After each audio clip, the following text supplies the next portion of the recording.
객지향 프로그래밍. 오늘날 프로그래밍을 배우면 거의 반드시 마주쳐야 하는 용어지만 사람들이 이를 이해하고 설명하는 방식은 다양해요. 대학교 교수님들은 붕어빵을 예시로 많이 드시고 현업에 더 가까우신 분들은 실제 어느 사물에 대입해서 프로그래밍 하는 거라고 설명하시는 걸 많이 볼 수 있어요. 무언가를 딱 비유될 수 있는 단순한 개념이 아니고 여러 관점에서 다르게 표현될 수 있는 코끼리 같은 거라 다 맞는 말이지만 또 배우는 사람의 입장에서는 다 듣고도 좀처럼 이해되지 않는 개념일 거예요. 실제로 예시들을 보고 프로그래밍 해보기 전까지는요. 본질은 간단해요. 객체 지향이란 어떤 프로그래밍 방식, 방법론이에요. 이게 왜 만들어졌느냐?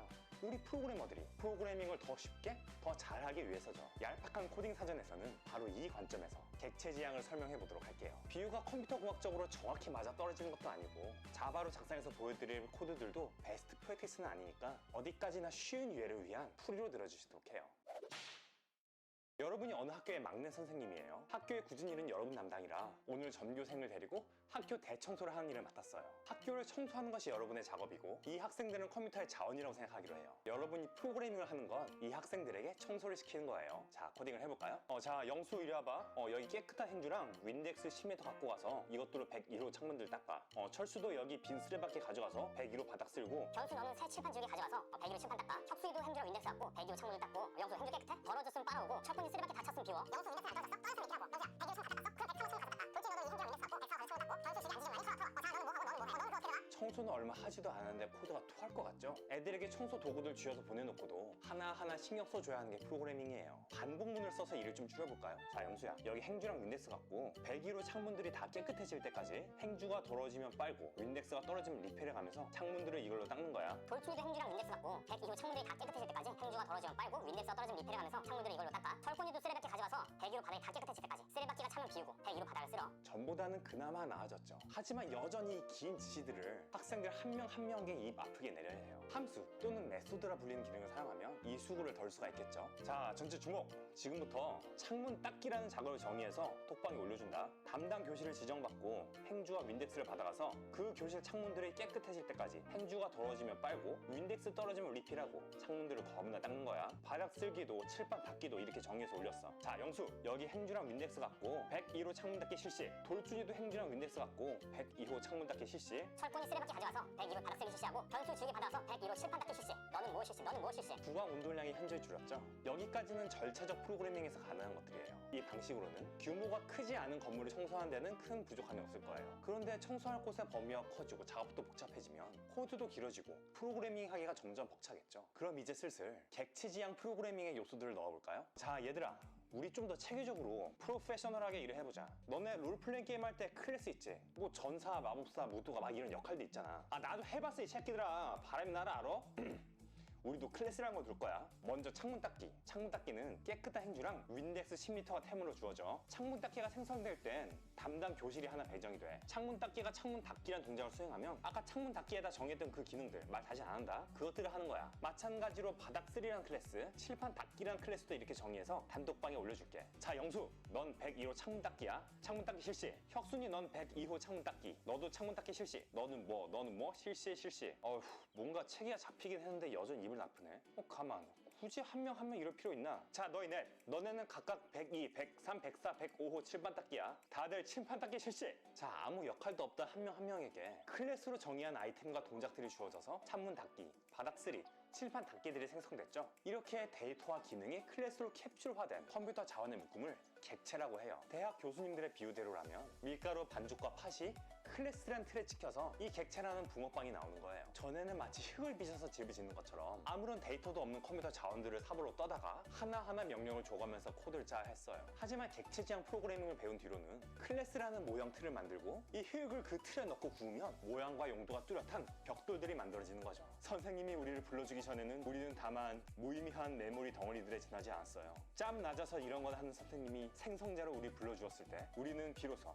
클래스의 정의대로 빚어진 객체가 되었죠. 이거 쓴 놈 일로 나와봐. 자, 이제 객체로 생성된 이 아이들은 그저 시키는 대로 하는 예전과 달리 뚜렷한 역할들을 갖게 됐어요. 영수야, 너 윈덱스 남았어? 이리로 좀 가져와봐.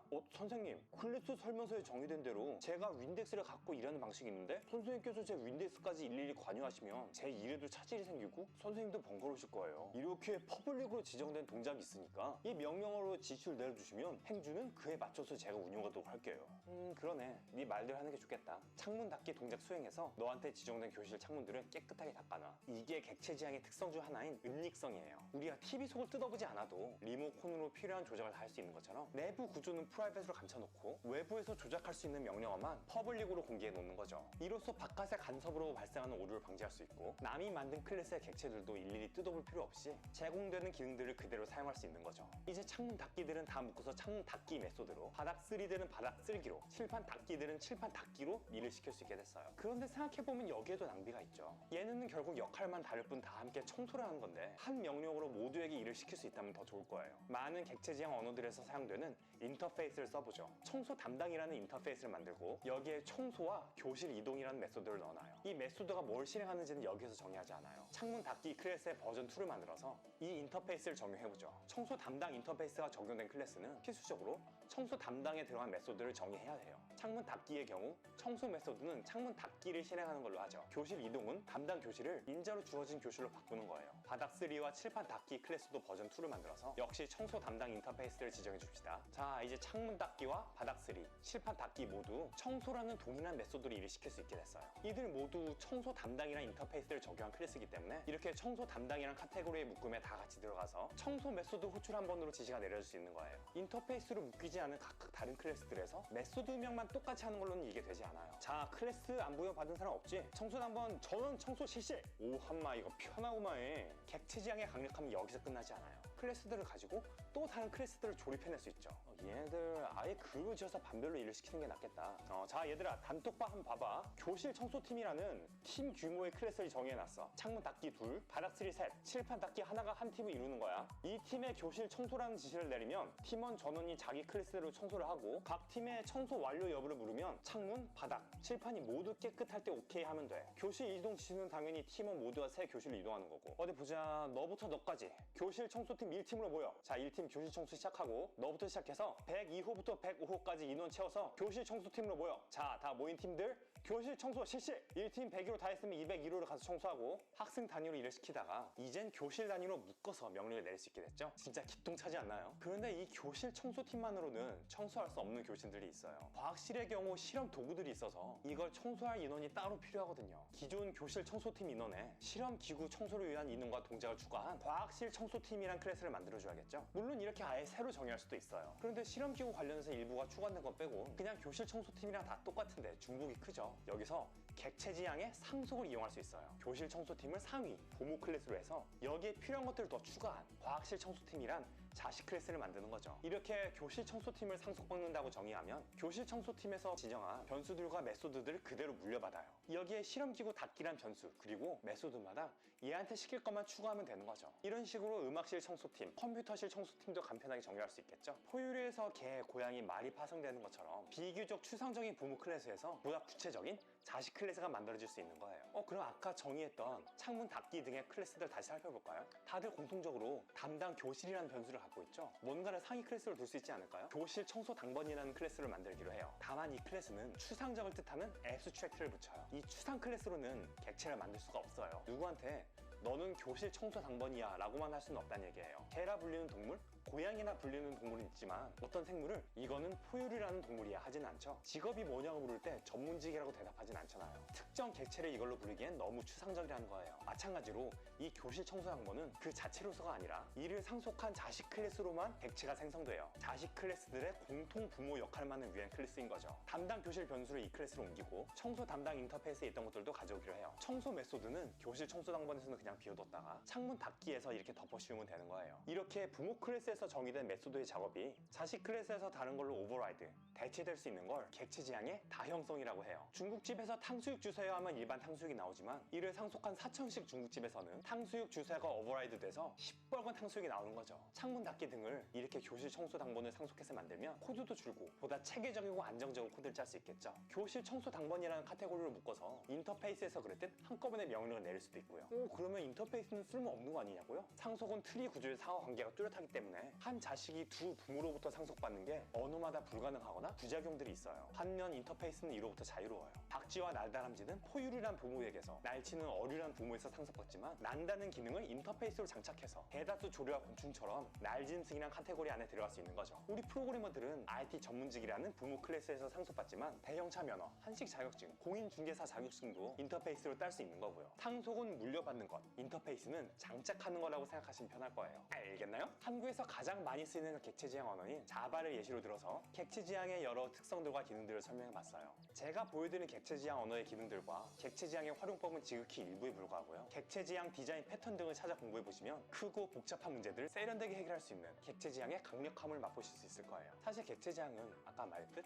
프로그래밍 방법론이기 때문에 객체 지향 언어라 불리는 언어들에서만 객체 지향 프로그래밍이 가능한 건 아니에요. 다만 이를 구현하기 쉽게 언어가 만들어진 것 뿐이죠. 많은 작업들을 객체 지향을 이용해서 보다 편리하게 할 수 있지만 일부 게임 등 특성상 객체 지향이 잘 사용되지 않는 분야도 있어요. 유용하지만 만능은 아니라는 거예요. 이제는 자바스크립트 그리고 함수형이라 불리는 여러 언어들도 객체 지향적 설계를 포함하기 때문에 객체 지향 프로그래밍을 잘 공부해 놓으면 이를 사용하고 않고를 떠나서 프로그래밍에 대한 한층 깊은 통찰력을 갖게 되실 거예요. 자, 다들 수고했어. 객체 지향 프로그래밍 덕분에 그래도 수월하게 마칠 수 있었다. 해상하자. 나도 이제 집에나 가야지. 쌤 집에 오면 뭐 하시는데요? 바로 하시게요? 운동장 청소도 시켜달라고? 편히 쉬세요 선생님. 간사한 놈들. 됐고 시청자분들한테도 인사들 하고 가. 자, 회장, 넵, 여러분 모두 축하하세요.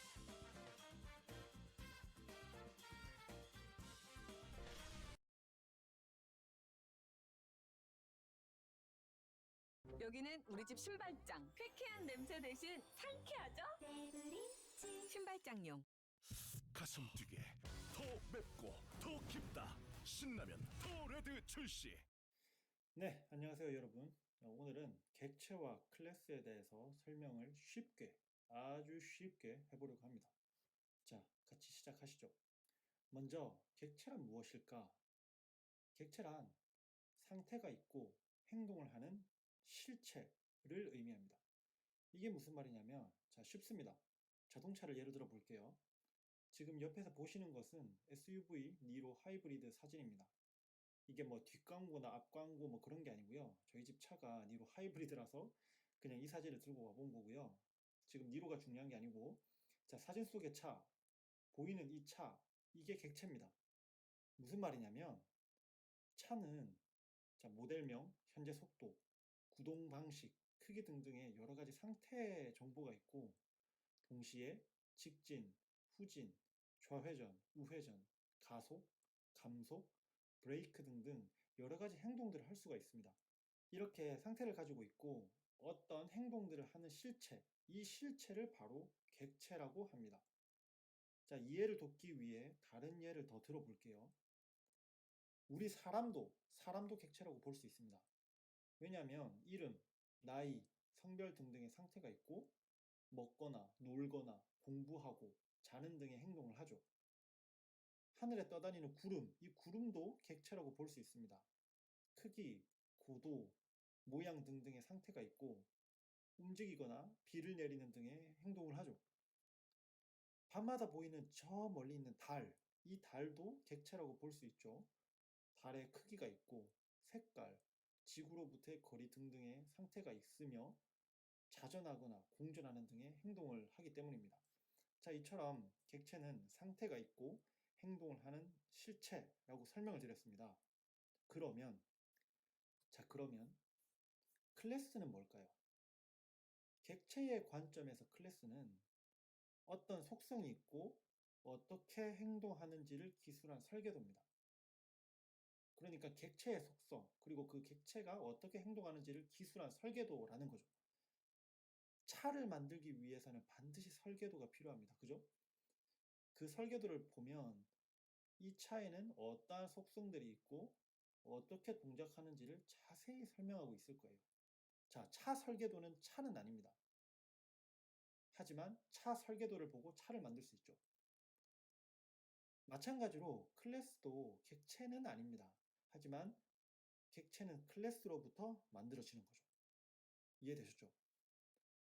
이게 사실 백문이 불여일견이라고 한번 예를 보겠습니다. 예를 볼 텐데 자바를 통해서 예를 볼 건데요. 자바 문법이 중요한 게 아니고 이 클래스와 객체 자체를 이해하는 데 초점을 맞추시면 될 것 같아요. 자, 첫 번째 예부터 살펴보겠습니다. 카라는 이름의 클래스를 정의를 했어요. 아까 앞에서 얘기 드렸던 것처럼 클래스는 속성을 가지고 또 어떤 행동들을 하는지를 구체적으로 기술하는 것이라고 했죠. 그런 설명서 같은 것이라고 했습니다.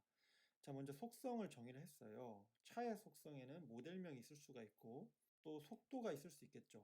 차의 크기가 있을 수 있습니다. 그 외에도 여러 가지 속성들이 있을 수가 있어요.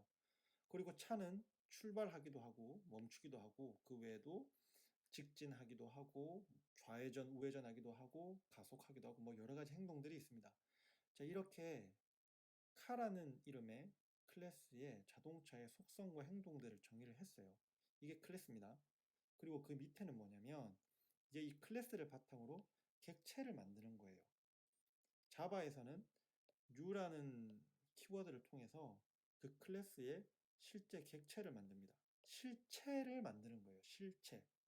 자, 그래서 총 3가지의 객체가 만들어졌어요. 이 3가지의 객체는 모두 당연히 카라는 클래스의 타입을 가지게 되는 거죠.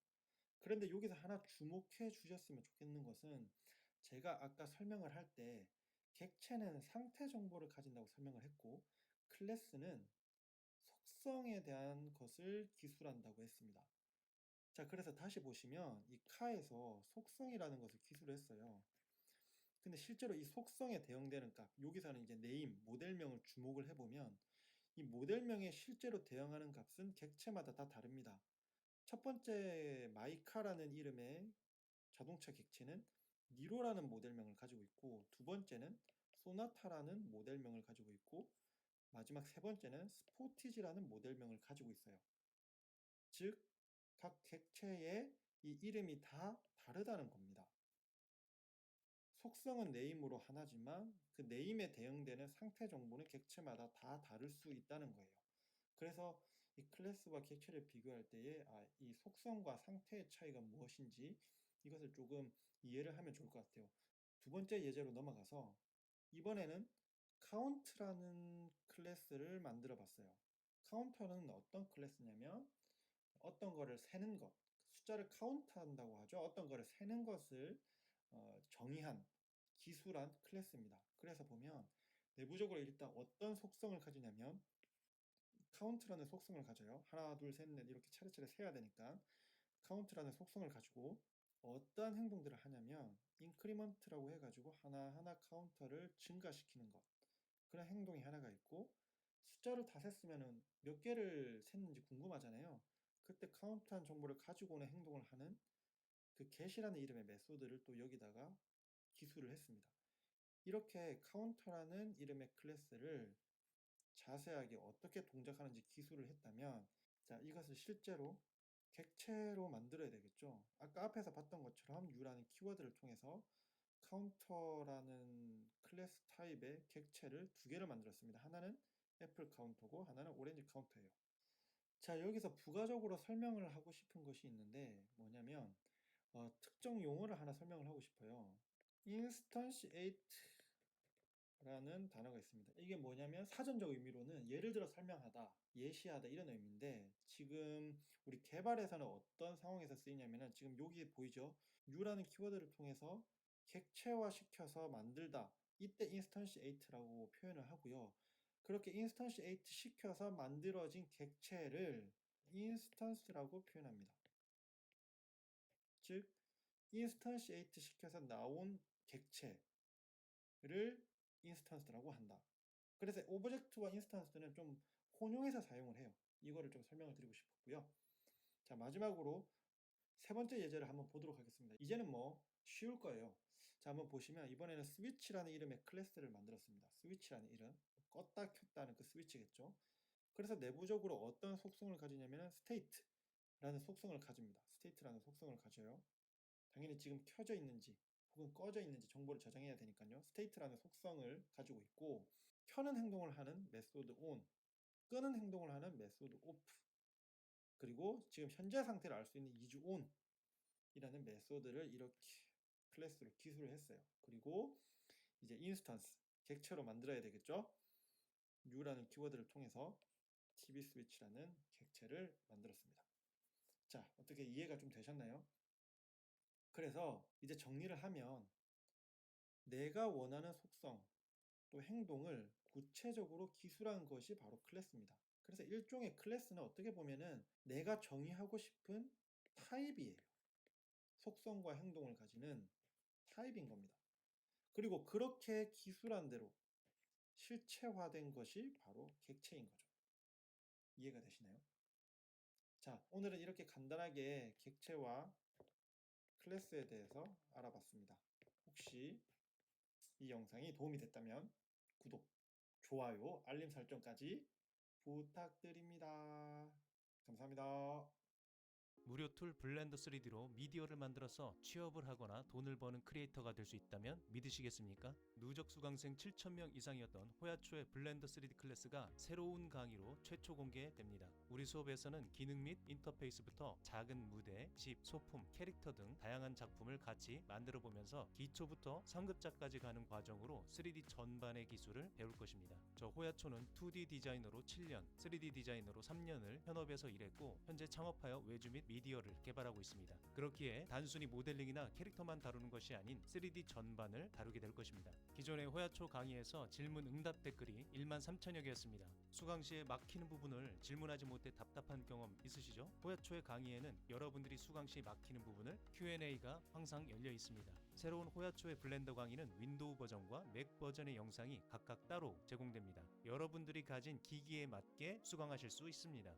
혹시 3D를 배운 적이 없어서 고민하고 계신다면 걱정하지 마세요. 저도 블렌더를 시작할 때 혼자 배웠기 때문에 어떤 부분이 어려운지 누구보다 잘 알고 있기 때문에 최대한 쉽게 수업을 알려드리겠습니다. 초급부터 중급, 상급자까지 가는 여정에 저 호야초와 함께하세요. 시작을 망설이고 계신다면 지금 바로 클래스를 수강해보세요. 강의 영상을 소장하는 것이 아닌 여러분들의 실력을 평생 소장하십시오. 저 호야초가 함께합니다.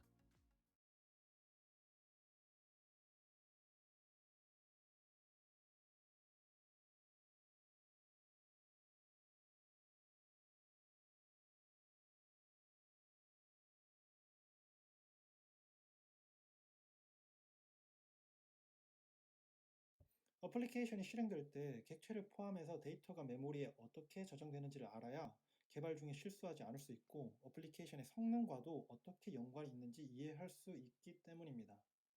자, 그러면 오늘도 렛츠 코드. 먼저 어플리케이션이 어떻게 실행되는지부터 좀 살펴볼게요. 어플리케이션이 뭐냐면 일반 사용자가 사용할 기능을 제공하는 컴퓨터가 실행할 수 있는 명령어들의 집합입니다. 그럼 메모리는 뭐냐? 실행된 어플리케이션이 상주하는 곳이에요. 거꾸로 얘기하면 어플리케이션을 실행하기 위해서는 반드시 그 어플리케이션이 메모리에 올라가야 됩니다. 이때 메모리에 올라간 어플리케이션은 그 어플리케이션의 명령어들 뿐만 아니라 실행하면서 나오는 여러 데이터들도 같이 메모리상에 저장하고 있어요. 그럼 CPU는 뭐냐? 명령어를 실행하는 주체입니다. 예를 들어서 한번 살펴볼게요. 이 코드는 가장 기본적인 자바 어플리케이션 코드입니다. 그래서 여기 메인 클래스의 메인 메서드가 이 자바 어플리케이션을 실행하면 가장 먼저 실행되는 진입점이에요. 출발점이죠. 그럼 이게 지금 어떻게 동작할지 한번 살펴보도록 할게요. 여기에 CPU가 있고 여기에 메모리가 있으면 먼저 A라는 변수에 7이라는 값을 대입하라는 명령어를 CPU 상에서 실행을 하게 됩니다. 그러면 이 메모리 상에서는 7이라는 값이 저장되고 A라는 이름이 붙게 됩니다. 그 다음 라인을 또 실행을 하게 되면 CPU에서는 3이라는 값을 B에 저장하라는 명령을 실행을 하게 되면 최종적으로 메모리에는 3이라는 값이 올라가고 B라는 이름을 붙이게 됩니다. 그리고 그 다음에 A와 B에 있는 값을 더해서 C라는 변수에 저장하라는 이 명령어를 실행을 하게 되면 CPU에 메모리 A와 B에 있는 각각의 값인 7과 3을 들고 와서 이 두 개를 더하여서 더한 값 10을 메모리에 저장하고 저장된 곳 이름을 C라고 붙이게 됩니다. 이런 형태로 메모리 사이에 있는 명령어들이 CPU로 올라가서 이 안에서 처리되고 그 결과값이 다시 메모리에 저장되고 이런 식의 계속된 반복, 이게 실행되는 어플리케이션의 모습입니다. 참고로 개발을 하다 보면 런타임이라는 용어를 만나게 되는데요. 이 용어가 의미하는 것은 지금 설명드린 것처럼 이렇게 어플리케이션이 메모리에 올라와서 실행되는 동안의 이 시간들을 의미를 합니다. 그래서 문서를 보시다가 런타임이라는 용어를 만나게 되면 아, 실행 환경, 실행 상태를 의미하는구나 이렇게 생각을 하시면 될 것 같아요. 그리고 참고로 지금 제가 예를 들기 위해서 변수 이름을 A, B, C 이렇게 간단하게 했는데 실제로 현업에서 개발하실 때는 변수 이름을 이렇게 지으면 안 됩니다. 좀 더 값을 잘 설명할 수 있는 변수 이름을 지어야 되고요. 저는 지금 영상을 찍기 때문에 설명할 때 쉽게 발음하려고 A, B, C라고 한 것이고 실제 개발할 때는 이렇게 하시면 안 됩니다. 자, 그래서 다시 돌아와서 오늘 중점적으로 다룰 내용은 바로 이 어플리케이션이 실행될 때 데이터가 메모리에 어떻게 저장되는지, 즉 런타임 환경에서 메모리의 모습을 살펴보려고 합니다. 아까 맨 첫 화면에서 말씀드렸던 것처럼 이걸 잘 이해하셔야 개발할 때 실수하지 않을 수 있고 또 어플리케이션 성능과도 연관이 있기 때문에 잘 따라와 주기 바랍니다. 메모리 구조에 대해서 좀 살펴볼게요. 어플리케이션에 할당되는 메모리는 내부적으로 이제 여러 영역들로 나누어지는데요. 그 중에 중요한 두 가지 영역이 바로 스택 메모리와 힙 메모리입니다. 스택 메모리는 뭐냐면 함수나 메서드의 지역 변수 혹은 매개 변수가 저장이 되는 곳이고요. 또 함수나 메서드가 호출될 때마다 스택 프레임이라는 형태로 이 스택 메모리에 쌓이게 됩니다. 뒤에 예를 통해 살펴볼 거예요. 그리고 힙 메모리는 뭐냐면 객체가 저장되는 메모리 영역입니다. 5가지의 자바 어플리케이션 예제를 준비했는데요. 한번 살펴보시죠. 자, 앞에서 살펴봤던 자바 어플리케이션 예제를 다시 소환을 했습니다. 기억나실지 모르겠지만 이 메인 클래스에 있는 이 메인 메서드가 이 자바 어플리케이션을 실행하면 가장 먼저 실행되는 진입점이라고 말씀드렸던 것 다시 한번 리마인드 한번 해주시고요. 설명을 드리기에 앞서서 아까 앞에서 스택 메모리 설명할 때 매개 변수 그리고 지역 변수에 대해서 말씀을 드렸는데요. 그게 뭔지 좀 먼저 설명을 드릴게요. 매개 변수라고 하면 지금 이 화면에서는 이 args와 같은 이런 건데요. 함수나 메서드를 실행할 때 필요한 데이터들을 같이 넘겨주고 싶을 때 사용되는 게 이런 매개 변수고요. 지역 변수는 뭐냐면 함수나 메소드의 이 바디 부분, 내부에 있는 이 구현체 부분에서 선언되고 사용되는 이런 변수들을 의미를 합니다. 그래서 이 매개 변수와 지역 변수의 의미를 잘 기억해 주시고요. 그러면 실제로 한번 실행을 할 때에 스택 메모리에 어떻게 표현이 되는지 한번 살펴보겠습니다. 먼저 스택 메모리를 그릴게요. 여기가 스택 메모리고요. 자, 아까 앞에서 설명을 할 때 함수나 메서드가 호출될 때마다 스택 프레임이라는 게 저장이 된다고 했습니다. 스택 메모리에 쌓인다고 했죠. 자, 이게 어떤 의미인지 한번 같이 볼게요. 지금 이 메인 메소드를 실행을 하게 되면 이 스택 메모리에 이 메인 메소드에 대한 스택 프레임이 하나가 생깁니다. 각 함수나 메소드가 호출될 때마다 그 스택 프레임 안에 그 함수나 메소드의 매개 변수나 지역 변수가 저장이 되는 거예요. 그래서 일단 이 메인 메소드가 호출이 된 순간 이 args라는 매개 변수가 공간이 하나 이 스택 프레임 안에 잡히고요. 그 다음 숫자 7을 A에 저장하라는 이것을 실행을 하게 되는 순간 7이라는 값이 이 스택 프레임에 저장이 되고 이때 A라는 이름이 붙여지고 그 다음에 숫자 3을 대입하라고 하는 순간 3이라는 값이 같은 스택 프레임 안에 저장이 되고 이 이름은 B라는 게 붙여지고요. 그리고 A 플러스 B를 수행하게 되면 최종적으로 두 개를 더한 값인 10이 같은 스택 프레임 안에 저장이 되고 이때 이름은 C라는 이름을 붙여주게 됩니다. 이런 식으로 함수나 메서드가 호출될 때마다 스택 메모리에는 그 메서드나 함수에 대한 스택 프레임이 쌓이게 돼요.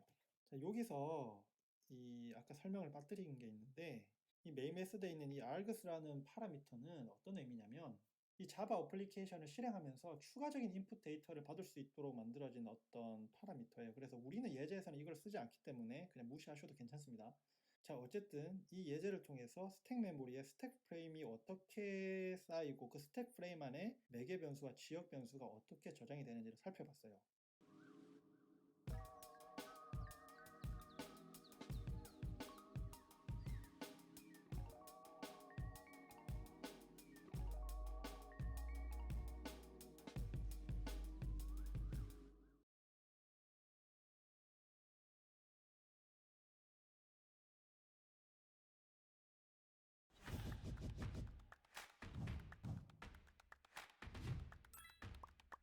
조금 더 복잡한 예를 살펴보겠습니다. 이제 두 개의 메서드가 있거든요.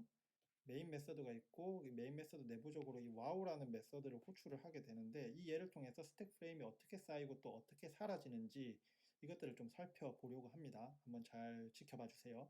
일단 스택 메모리를 또 그려야 되겠죠. 스택 메모리가 있고요. 이 메인 메서드가 진입점이라고 했습니다. 이 메인 메서드가 실행되는 순간 이 메인 메서드에 대한 스택 프레임이 스택 메모리에 하나가 쌓일 거고요. 이 args에 대한 공간이 일단은 이 메인 메서드 스택 프레임에 대해서 잡힐 겁니다.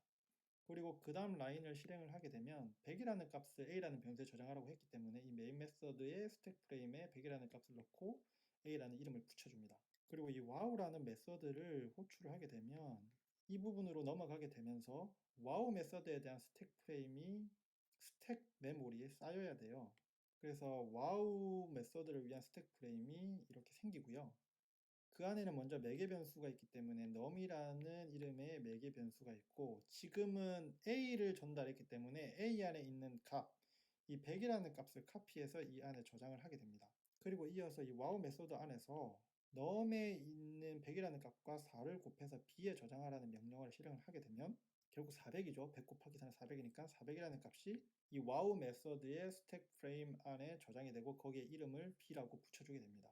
그리고 그 다음 라인에서 이 b를 반환하죠. 리턴하죠. 그러면 이 400이라는 값을 리턴하라고 하는 겁니다. 어디로 리턴하라고 하는 거냐면 지금 코드상 리턴해서 이 메인 메서드에 있는 a라는 변수에 넣어주라라는 코드인 거죠. 그러면 결국은 이 400이라는 값을 리턴하게 되면서 이 wow 메서드에 대한 스택 프레임은 이제 스택 메모리상에서 사라지게 됩니다. 왜냐하면 이 wow 메서드에 대한 호출은 이제 끝이 났으니까요. 그러면 이 스택 메모리 상에서 wow에 대한 스택 프레임은 이제 사라지고요. 아까 400이라는 값을 메인 메서드에 있는 a라는 변수에 넣어주려 했기 때문에 이미 여기에는 100이라는 값이 있지만 이것을 없애고 400으로 바꿔주게 됩니다. 이제 어떤 식으로 스택 메모리가 동작하는지 그리고 스택 프레임이 무엇인지 이해가 되셨나요?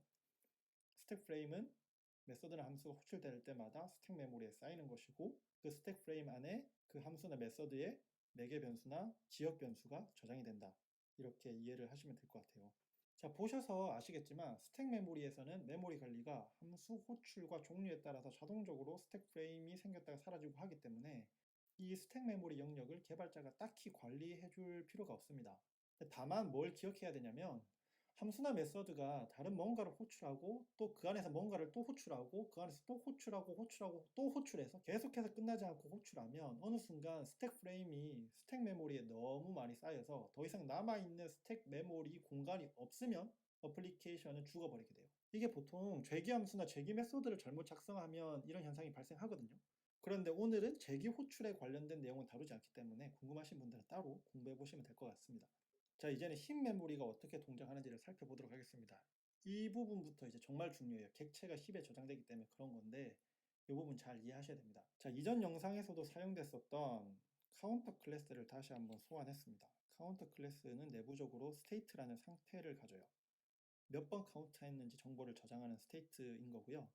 그리고 어떤 메서드가 있냐면 하나하나 카운트하는 인크리먼트 메서드가 있고, 그리고 이제 얼마까지 샜는지 궁금할 때 호출할 수 있는 get 메서드를 가지고 있습니다. 자, 복습도 할 겸 여기서 매개 변수는 뭐가 있죠? 여기서 매개 변수는 args가 있죠. 그리고 여기서 지역 변수는 뭐가 있죠? 지역 변수는 c가 있습니다. 그러면 누군가는 궁금해할 수 있어요. 이건 뭐냐? 이거는 이 카운터라는 클래스를 통해 만들어지는 인스턴스의 상태를 저장하는 변수라고 해서 인스턴스 베리어블이라고 합니다. 그러니까 인스턴스 변수라고 불러요. 그래서 지금 이 예제에서는 총 3종류의 변수가 보입니다. 하나는 매개 변수, 지역 변수, 그리고 인스턴스 변수. 자, 이것도 잘 용어를 기억을 해 주시고요. 이제 정말 이 자바 어플리케이션이 어떻게 실행되는지 한번 따라가 봅시다. 출발점은 이 메인 메서드라고 그랬죠. 이 메인 메서드를 실행하는 순간 기본적으로 이 스택 메모리에는 메인 메서드를 위한 스택 프레임이 생성이 됩니다. args라는 변수가 생길 거고, 그 다음에 이 new 카운터를 통해서 객체를 생성을 하는데, new 카운터, 이 카운터가 결국은 생성자예요. 객체를 만들어주는 생성자인데 얘도 메서드의 일종입니다. 그래서 이 카운터라는 생성자를 수행하는 순간 얘도 스택 프레임에 생겨요. 이 카운트에 대한 스택 프레임이 생기는 거죠. 얘를 실행하는 순간요. 그리고 얘를 실행하면서 드디어 이 힙에 객체가 생성됩니다. 카운터 클래스 타입의 객체가 생성이 돼요. 이 스테이트 정보가 여기에 저장이 되는데 이때는 기본값 0이죠. 그리고 이 생성자, 카운터라는 생성자의 처리가 끝이 나면 얘는 스택 메모리에서 차지하고 있던 스택 프레임도 사라지게 되고요. 최종적으로 이 객체를 카운터 C에 저장하라는 의미는 다시 이 메인 메소드의 스택 프레임으로 돌아와서 이 안에서 C라는 이름의 카운터 객체를 담을 수 있는 변수를 만들고, 정확히 말하면은 카운터 객체를 담는 것이 아니라 카운터 객체를 가리키게 됩니다. 이 카운터 객체를 가리키게 돼요. 가리킨다는 말은 무슨 말이냐면은 이 변수 C에 저장되는 값이 객체 그 자체가 아니라 주소값이 저장된다고 보시면 됩니다. 무슨 주소값이냐면 흰 메모리에 있는 객체의 메모리 주소값. 그렇게 이해하시면 쉽습니다. 자, 다음 예제를 살펴보겠습니다. 아마 이 예제가 가장 좀 난이도가 있을 거예요. 그래도 잘 따라오시면 할 수 있습니다. 아까 봤었던 그 클래스 카운트 여기서 재활용할 거고요. to라는 이름의 메서드가 정의가 됐습니다. 이 메서드의 파라미터는 카운트 클래스 타입의 객체를 받을 수 있도록 했고요. 내부적으로 보시면은 그 파라미터로 전달받은 그 객체에 대해서 인크리먼트를 2번 호출합니다. 그러니까 숫자 카운터를 2번 하는 거겠죠. 이 to 메서드를 호출하는 것은 이 메인 메서드에서 이 부분에서 이 to 메서드를 호출을 하게 됩니다. 자, 주목하셔서 보셔야 되는 부분은 뭐냐면 이 부분이에요. 지금 보시면 메인 메서드에서 카운터 객체를 하나 만들고 그 카운터 객체를 to라는 메서드의 파라미터로 전달을 합니다. 그렇게 전달을 하고 나서 그 이후에 그 객체에 대해서 get을 호출했을 때 어떤 값이 반환이 되는지 이 부분을 주목해 보시면서 따라오시면 될 것 같아요. 자, 그럼 이 자바 어플리케이션을 실행해 보겠습니다. 메인 메서드가 진입점이라 했죠. 그래서 메인 메서드가 실행이 되면 이 스택 메모리에는 메인 메서드에 대한 스택 프레임이 하나 생성이 됩니다. 파라미터 args가 있기 때문에 그 args를 저장할 수 있는 공간이 일단은 확보가 됐죠. 그 다음 실행되는 부분이 바로 이 부분인데요.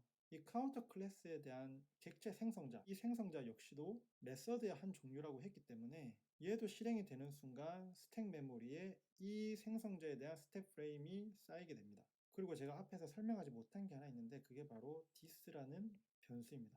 자, 이 변수는 숨겨진 변수예요. 이 어플리케이션이 실행하게 되면 클래스의 생성자나 메서드에는 암묵적으로 보이지 않지만 존재하는 변수입니다. 얘가 어떤 역할을 하는지는 곧 알게 되실 거예요. 자, 어쨌든 이 생성자를 통해서 카운터 객체가 생성되는데 이 생성되는 위치가 어디냐면 바로 이 흰 메모리입니다. 흰 메모리에 카운터 객체가 생성이 돼요. 그리고 이 카운터 객체의 내부적으로 보면 스테이트라는 상태가 있잖아요. 그러면 그 스테이트라는 상태가 저장이 됩니다. 여기서는 0이라는 값으로 저장이 되겠죠. 자, 그러면 다시 이 스택 프레임으로 돌아와서 이 생성자에 대한 스택 프레임, 이 this라는 변수는 어떤 역할을 하냐면 이렇게 힙의 객체를 생성하고 나서 이 객체를 가리키는 역할을 합니다. 즉, 이 객체의 메모리 주소값을 여기에 담고 있는 거죠. 자, 그리고 나서 이 객체 생성자의 역할은 끝이 났습니다. 그러면 이 스택 메모리에서 이 생성자에 대한 스택 프레임은 사라지게 됩니다. 그러면 다시 메인 메서드로 돌아왔죠. 이제 그 생성된 객체에 대해서 카운터 클래스 타입의 C라는 이름의 변수에 저장을 하게 되는데 이때 이 C 변수가 결국은 객체, 방금 만들어진 이 객체를 가리키게 되죠. 즉, 여기에는 이 객체의 메모리 주소값이 들어가게 됩니다. 자, 그러고 나서 이제 이 부분을 실행을 해요. 이 부분을 실행을 하게 되면 to라는 메서드를 호출을 하게 되는 거잖아요. 그럼 얘를 호출을 하게 되면서 이 메서드에 대한 스택 프레임이 스택 메모리에 쌓이게 됩니다. 그리고 파라미터로 이 C 값을 전달을 했기 때문에 이 스택 프레임에는 C라는 이름의 변수가 생기고 이 변수는 조금 전에 만들어진 이 객체를 가리키게 됩니다. 결국 같은 주소값을 가지게 되겠죠. 자, 그러면은 이제 이 실행 포인트가 여기로 옮겨졌어요. 이제 한 줄 한 줄 실행을 하게 될 텐데 여기서 또 실행을 하는 게 보면은 c.increment라고 해가지고 객체 C에 대해서 increment 메소드를 호출을 하게 됩니다. increment 메소드도 또 메서드이기 때문에 호출이 되는 순간 스택 메모리에는 이 increment 메서드에 대한 스택 프레임이 쌓이게 됩니다. 이 increment 메서드가 클래스에 정의된 메서드고 이 인스턴스에 대한 메서드 호출이기 때문에 이게 또 암묵적으로 this라는 변수가 있습니다. 이 this라는 변수는 마찬가지로 이 객체를 가리키게 되죠. 그럼 여기서 increment를 수행한다는 말은 바로 이 아랫부분, 이 부분이 실행된다는 거죠. 그래서 스테이트 값이 어떻게 바뀌냐면 스테이트 값이 0에서 하나 증가했기 때문에 1로 바뀌게 됩니다. 그렇게 1로 바뀌고 나서 이 increment 메서드 호출은 종료가 되게 되고 그러면 이 increment 메서드에 대한 스택 프레임은 스택 메모리로부터 또 사라지게 됩니다. 하지만 그 다음 라인도 다시 한번 같은 객체에 대해서 increment 메서드를 호출하게 되죠. 다시 이 스택 메모리에는 increment 메서드에 대한 스택 프레임이 쌓이게 됩니다. 역시나 마찬가지로 클래스에서 정의됐고 객체에 종속된 메서드이기 때문에 this라는 변수가 여기서도 생기고요. 같은 객체를 가리키게 됩니다. 그럼 여기서 다시 한번 이 인크리먼트 메소드가 호출이 되겠죠? 스테이트가 다시 한번 1이 증가하게 됩니다. 그래서 현재 1이었던 값이 이제는 2가 됩니다. 이렇게 인크리먼트가 다시 한번 호출이 끝이 났어요. 그러면 스택 메모리에서 이 인크리먼트에 대한 스택 프레임은 또 사라지게 됩니다. 그리고 자연스럽게 이 to라는 메소드의 끝까지 실행을 했기 때문에 이 to라는 메소드에 대한 스택 프레임도 스택 메모리에서 사라지게 되죠. 자, 그럼 다시 메인 메소드로 돌아와서 이 마지막 라인을 실행하게 됩니다. C라는 객체에 대해서 get을 호출을 하게 되는 순간 스택 메모리에 get 메소드에 대한 스택 프레임이 쌓일 때 마찬가지로 this라는 변수가 생기고 이 this라는 변수는 지금 우리가 계속 바라보고 있는 그 객체를 또 바라보게 됩니다. 자, 그리고 이 get 메소드가 실행되는 순간 이 스테이트 정보를 반환을 하게 되잖아요. 그럼 현재 이 객체의 스테이트는 2라는 값이 저장되어 있습니다. 그러면 이 2라는 값을 반환하게 되는 거예요. 2라는 값을 반환하면서 이 get 메서드의 호출은 끝나게 됩니다. 그러면 이 get 메서드에 대한 스택 프레임은 스택 메모리로부터 또 사라지게 되겠죠. 결국 이 2라는 값은 이 스택 프레임에 저장이 되고 변수 이름은 count가 되게 됩니다. 이 예제에서 강조하고 싶었던 것은 이거예요.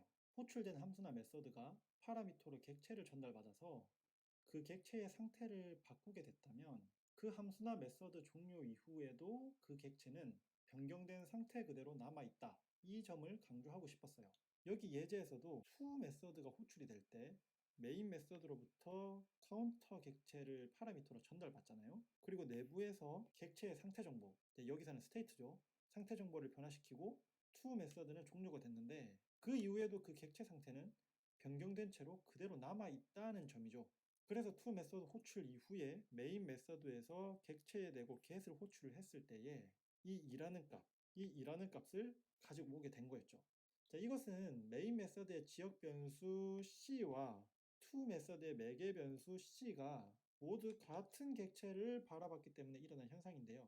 자, 이렇게 객체의 경우에는 변수들이 객체를 가리키게 된다는 사실을 이해하고 계셔야 개발을 하실 때 메서드 내에서 파라미터로 전달받은 객체의 상태를 만약에 바꿀 일이 생겼다면 여기서 바꾸면 이 객체는 호출 이후에도 바뀐 채로 그대로 남아있을 텐데 그러면 이거 내가 객체의 상태값을 막 바꿔도 되는 거야? 이런 생각을 할 수가 있는 거죠. 이거를 인지하지 못하고 그냥 막 바꾸면 어쩌면 잘 동작하던 기존 코드에 버그가 생겨서 문제를 일으키실 수도 있습니다. 그러니까 이 점을 유념해 주시면 좋을 것 같아요.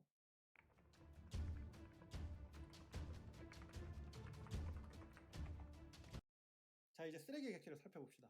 정말 오늘 다룰 내용이 정말 많네요. 자, 여기 카운터 클래스 여전히 재활용하고요. 지금 뭐 아까처럼 자세히 설명을 하지는 않겠습니다.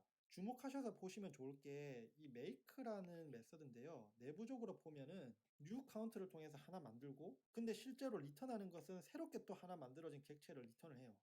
그러면 요때 만들어진 이 객체는 어떻게 되느냐 이거를 주목하셔서 보셔야 되는데요. 지금 이 라인을 실행을 해서 make까지 호출한 후에 카운터 C에 이 make 메서드가 반환한 객체의 주소값을 저장했을 때 메모리 구조가 어떻게 되는지 한번 그려볼게요. 스택 메모리가 있고 힙 메모리가 있습니다. 두 개의 객체가 있어요. 그리고 스택에는 메인 메서드에 대한 스택 프레임이 있겠죠. 그럼 여기에 일단 args가 있고 그 다음에 C가 있습니다. 이 C가 뭘 가르치냐면은 두 번째 만들어진 얘만 가르쳐요. 그럼 여기서 어떤 문제점이 발생을 했냐. 얘는 힙 메모리에서 지금 메모리 공간 일부를 차지하고 있습니다. 근데 문제는 이 객체에 대해서 어떤 것도 레퍼런스를 하고 있지 않아요. 그러니까 얘에 접근할 수 있는 방법이 없다 이겁니다. 이 객체 같은 경우에는 C라는 레퍼런스 변수를 통해서 접근할 수가 있어요. 근데 얘는 접근할 수가 없습니다. 그럼 이게 왜 문제냐면 이런 식으로 접근할 수 없는 얘네들이 계속 쌓이면 어떻게 될까요? 사실 접근할 수 없다면 더 이상 사용하지 않는다는 의미이기 때문에 얘는 메모리 상에서 이제 없애줘야 되는데 계속 힙 메모리 공간을 점유하고 있다면 어느 순간 힙 메모리가 고갈돼 버리겠죠. 그래서 이런 접근이 불가능한 객체를 쓰레기 객체라고 하는데요. 이 쓰레기들을 잘 처리를 해주기 위해서 프로그래밍 언어에 따라서는 여러 가지 방법이 있는데 보통 두 가지 경우인 것 같아요. 제가 알기로는. 하나는 프로그래밍 명령어로 개발자가 직접 이 객체를 이제는 더 이상 안 써. 이렇게 이 객체에 할당된 메모리 공간을 해제시켜 주거나 아니면 자바나 파이썬 같은 언어에서는 언어 레벨에서 이 쓰레기 참조할 수 없는 접근할 수 없는 이 쓰레기 객체들을 알아서 처리해 주기도 합니다. 이렇게 알아서 쓰레기를 처리해 주는 친구를 갈비지 컬렉터라고 하고 줄여서 GC라고 해요. 그래서 이 갈비지 컬렉터가 어떻게 동작하는지에 따라서 어플리케이션 성능에 영향을 미치기 때문에 이 지시도 잘 파악하는 게 중요한데요. 오늘의 주제는 아니기 때문에 추후에 따로 영상으로 찍도록 하겠습니다. 자, 마지막으로 예제가 참 많죠. 이 파이썬에 대해서 얘기를 조금 해야 될 것 같아가지고 간단하게 하겠습니다. 왜 이 예제를 준비했냐면 이 파이썬에서는 모든 것이 다 객체이기 때문에 그거 설명하고 싶어서 그랬어요. 자, wow라는 함수를 정의를 했습니다. 파라미터로 num을 받아서 내부적으로 그 전달받은 num에 있는 숫자 값을 출력을 해주게 됩니다. 자, 그리고 이 wow라는 함수를 쓰기 위해서 숫자 1을 변수 a에 저장을 했고요. 그리고 wow 함수를 호출할 때 a라는 변수를 파라미터에 대입을 해서 전달을 했습니다. 이게 지금 스택과 흰 메모리에 어떻게 표현되는지를 보려고 하는 거예요. 자, 파이썬에서는 모든 것이 객체를 했기 때문에 숫자조차도 객체로 표현됩니다. 이 점을 유념하시고 보시면 될 것 같아요. 자, 이 파이썬 코드를 실행을 하게 되면 여기서부터 당연히 실행이 되겠죠. 왜냐하면 얘는 함수를 정의를 한 거지 실행을 하는 것은 아니기 때문이죠. 자, 실행은 여기서부터 시작합니다. 그러면은 지금 파이썬을 보시면 어떤 함수 안에서 실행하는 것이 아닌데 파이썬은 그게 가능해요. 대신에 이를 위해서 파이썬은 이 스택 메모리에 글로벌 프레임이라고 하는 가장 기본적인 프레임이 있습니다. 그래서 이 프레임에 이제 숫자 1을 넣는 건데요. 이 숫자 1도 파이썬에서는 객체라고 했었잖아요. 그래서 이 숫자 1에 대한 객체가 이 힙 영역에 만들어집니다. 그리고 이 a라는 변수에는 주소값이 저장되는 거죠. 이 객체를 가리키는 주소값이요. 자, 그리고 나서 이제 이 wow라는 함수를 실행을 하게 됩니다. 그러면은 wow 함수에 대한 스택 프레임이 스택 메모리에 쌓이겠죠? 이렇게 프레임이 생기고 num이라는 파라미터가 있고 그 파라미터에 변수 a를 전달했는데 이때 주소값을 또 전달을 한다고 보시면 됩니다. 그래서 마찬가지로 이 num이라는 파라미터도 같은 객체를 바라보게 되는 거죠. 그리고 내부적으로 이제 이 print를 통해서 num에 있는 값 1을 화면상에 출력을 하게 되는 겁니다. 다시 한번 강조하지만 파이썬에서는 모든 것이 객체로 표현된다. 이렇게 알고 계시면 될 것 같습니다. 아, 드디어 끝이 났네요. 이번에 이 영상 준비하는데 정말 오래 걸렸습니다. 정말 오래 걸렸고 영상 찍는데도 고생을 참 많이 했어요. 그만큼 많은 도움이 됐기를 정말로 바랍니다. 2021년이 이제 마무리가 됐고 새로운 2022년이 시작을 했어요. 작년 한 해 너무 수고 많으셨고 올해 새해 복 정말 다들 많이 받으시고요. 올 한 해 같은 개발자로서 또 함께 이 쉬운 코드 채널과 함께 많이 성장했으면 좋겠습니다. 감사합니다. 우리나라 직원들은 12% 정도만 몰입하고 있다고 되어 있었어요. 나머지 88%는 마지못해 억지로 다니고 있다. 만약에 우리 구성원들의 몰입을 대폭 향상시킬 수 있어요. 그러면 이거 안 하시겠어요? 하셔야 되겠죠. 그래서 이렇게 좋은 원온원을 우리 조직에선 어떻게 시작해야 될까? 라고 하시면 시간을 고정해야 됩니다. 정기적인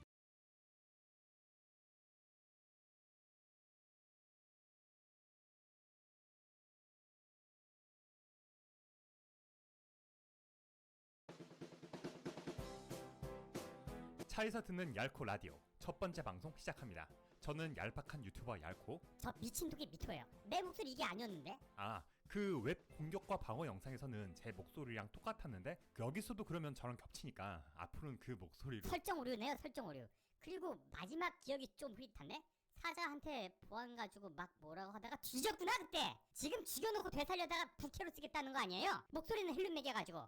부캐랑은 좀 다른 개념인데 여튼 자, 이 얄코 라디오 컨텐츠는요 오늘 다룰 자바 관련 용어들처럼 딱히 시각처리 없이도 설명 가능한 용어나 개념들을 굳이 화면 들여다볼 필요 없이 출근길에 운전하면서 아니면 혼자 식사하시면서 또는 그냥 소파에 눈 감고 편히 앉아 쉬면서 가볍게 귀로만 들으실 수 있도록 기획한 컨텐츠입니다. 그냥 당신이 영상 만들기 편하려고 기획한 느낌인데? 그래픽 작업 안 하고 싶어서 이러는 거 아니에요?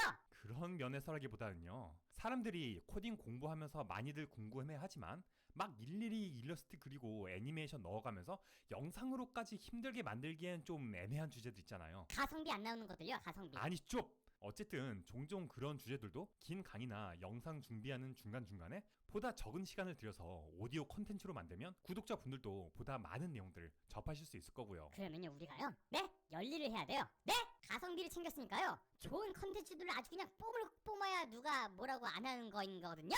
자, 여러분요 막장 코딩 방송 얄코 라디오를 함께하고 계시고요. 오늘 주제는요 JVM이랑요 JR이랑요 JDK랑요 또 없나?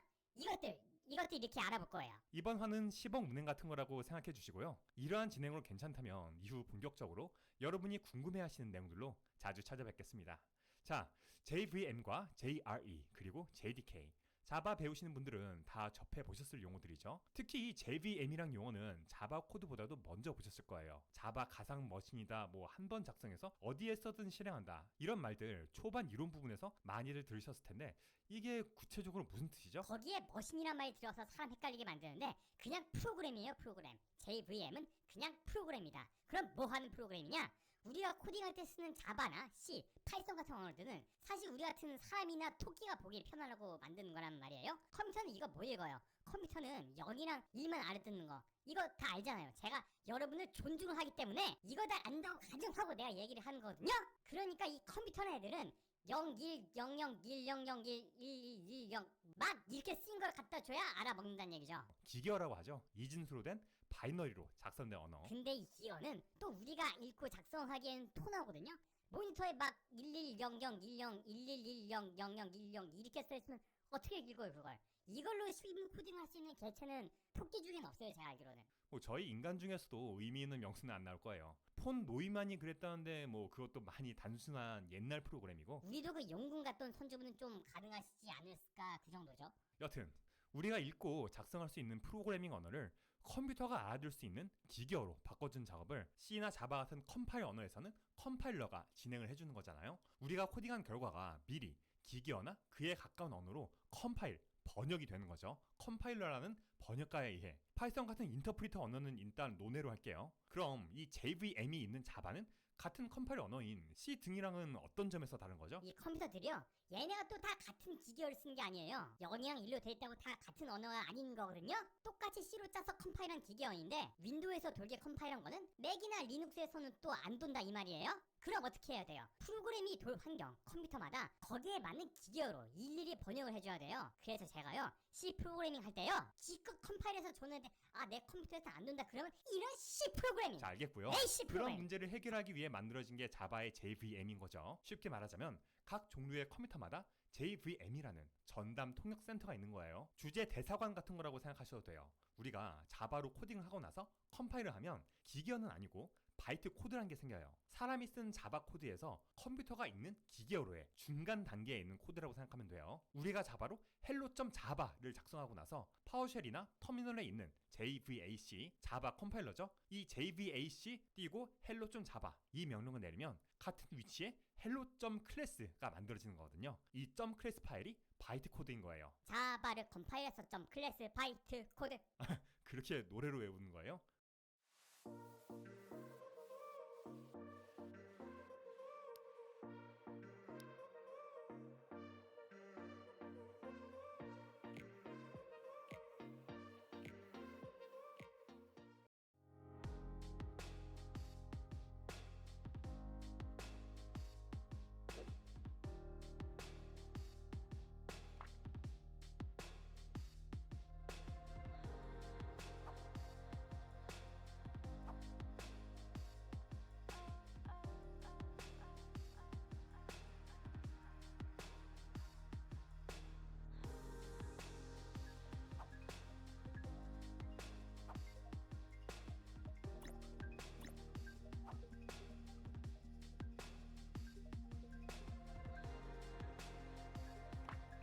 자바를 컴파일해서 점 클래스 바이트 코드 안 잊어먹어요 이러면.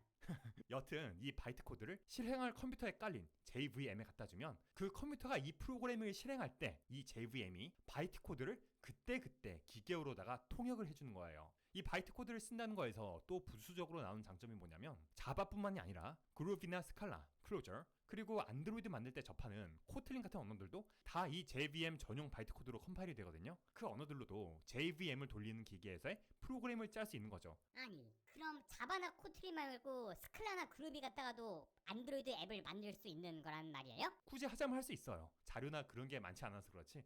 하나만 더 언급하자면 이 JVM처럼 주어진 코드를 실행 시점에 그때그때 기계어로 통번역해주는 방식을 Just in Time Compile, 줄여서 JIT 컴파일이라고 하거든요. 이 JIT 컴파일러는 나중에 더 깊이 다뤄볼게요. 자바를 컴파일해서 점 클래스 바이트 코드 JVM에 넘겨주면 기계어로 번역이 된다. 뒷부분 갑자기 뭐예요? JIT 컴파일. 그 노래는 좀 아닌 것 같고요. 그러니까 당신 목소리 해보기 민망한 거 나한테 짬 시키는 거 아니에요? 여하튼 JVM은 자바로 짜서 컴파일한 소프트웨어들이 JVM에 깔린 어떤 종류의 컴퓨터에서든 돌 수 있게 해주는 것, 이렇게 정리하면 되겠네요. 그래서 한 번 작성하면 모든 곳에서 실행한다. Write once, run anywhere. 이 WORA가 자바의 원칙인 거예요. WORA면 워라네 워라. 워라벨이란 말이 거기서 나온 거죠. 한 번 쓰고 논다고. 아니에요. 암튼 어딜 가든 간에 현금 뽑으려면 ATM 찾듯이 어떤 컴에서든 바이트 코드 돌리려면 JVM 찾으면 되는 것이다. 그건 라임 그럴듯하네요. 이젠 JRE로 넘어갈게요. JRE는 Java Runtime Environment의 약자죠. 자바 런타임. 자바가 뭐 달릴 시간이라는 거예요? 자바로 밤샘 코딩하면 달려보다 죽어봐라. 그러라고 언어 이름도 커피 이름으로 지었나 보네. 카페인 들이붓고 겁나 달리라고. 그건 아니고요.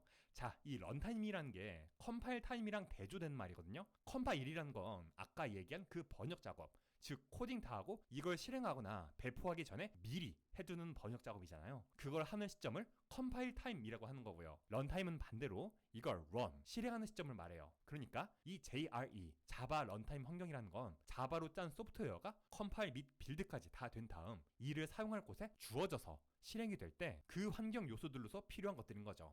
실행되는 시점이면은 바이트 코드로 컴파일된 상태일 거고.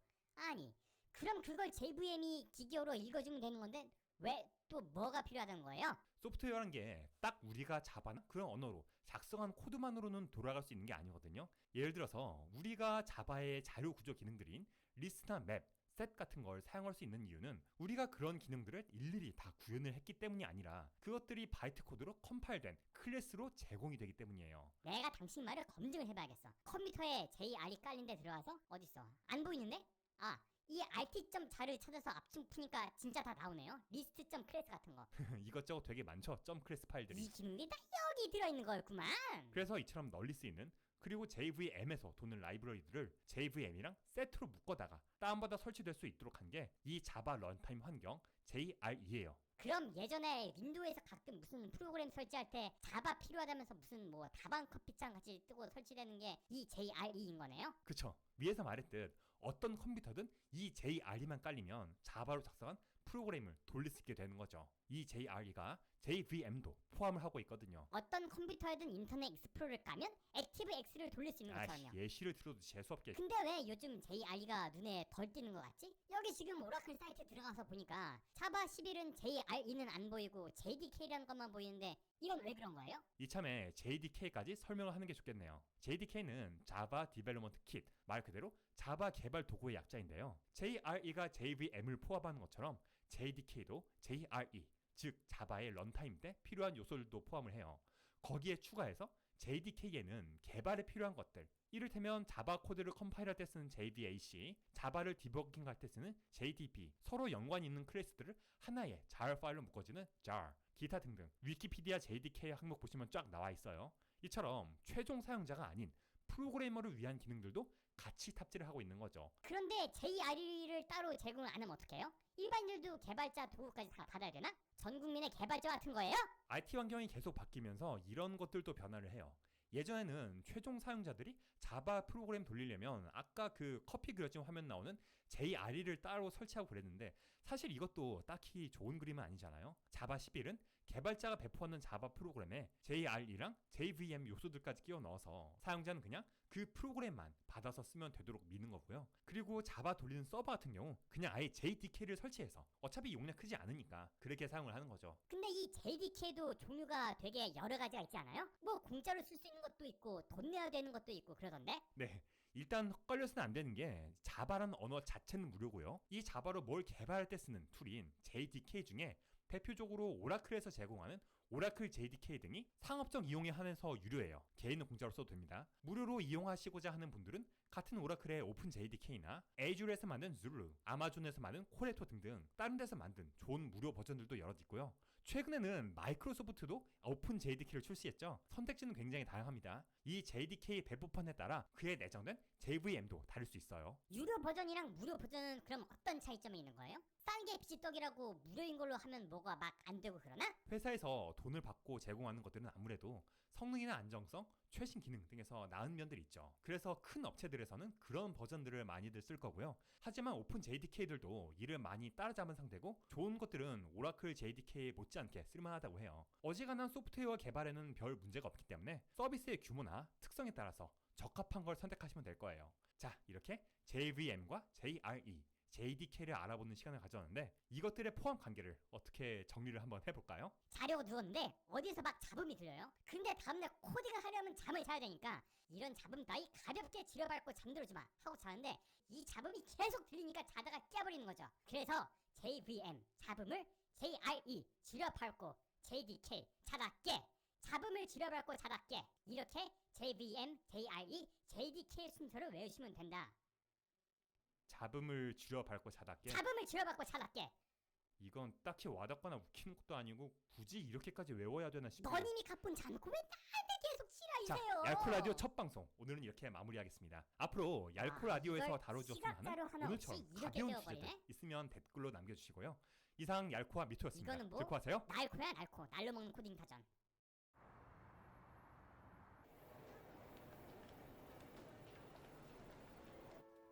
(1995년 10월 3일) 날씨 맑음. 김기영. 엄마는 너의 이름을 오래전에 지어놓았어. 얼마나 정이 가는 이름이니? 너도 아마 좋아할 거야.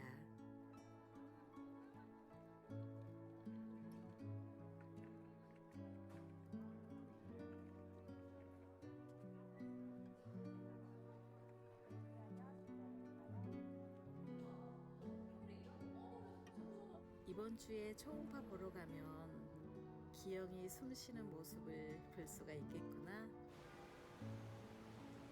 기영아, 너도 많이 힘들지? 조금만 더 힘내자. 우리 만날 날이 얼마 안 남았어. 기영아, 너는 딸이니 아들이니?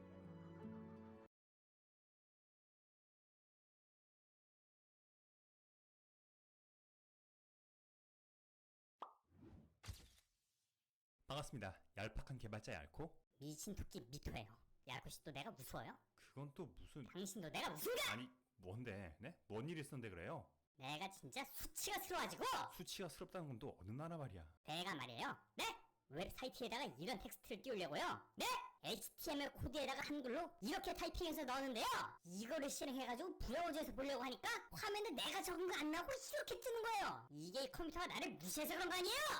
봐봐요. 이거 인코딩 문제 같은데 에디터에 설정 뭘로 돼 있어요? KOI8-T 이거는 타지크어 문자열 인코딩인데 아니 뭐를 어떻게 만졌길래 VS 코드 인코딩이 타지크어로 돼 있어요?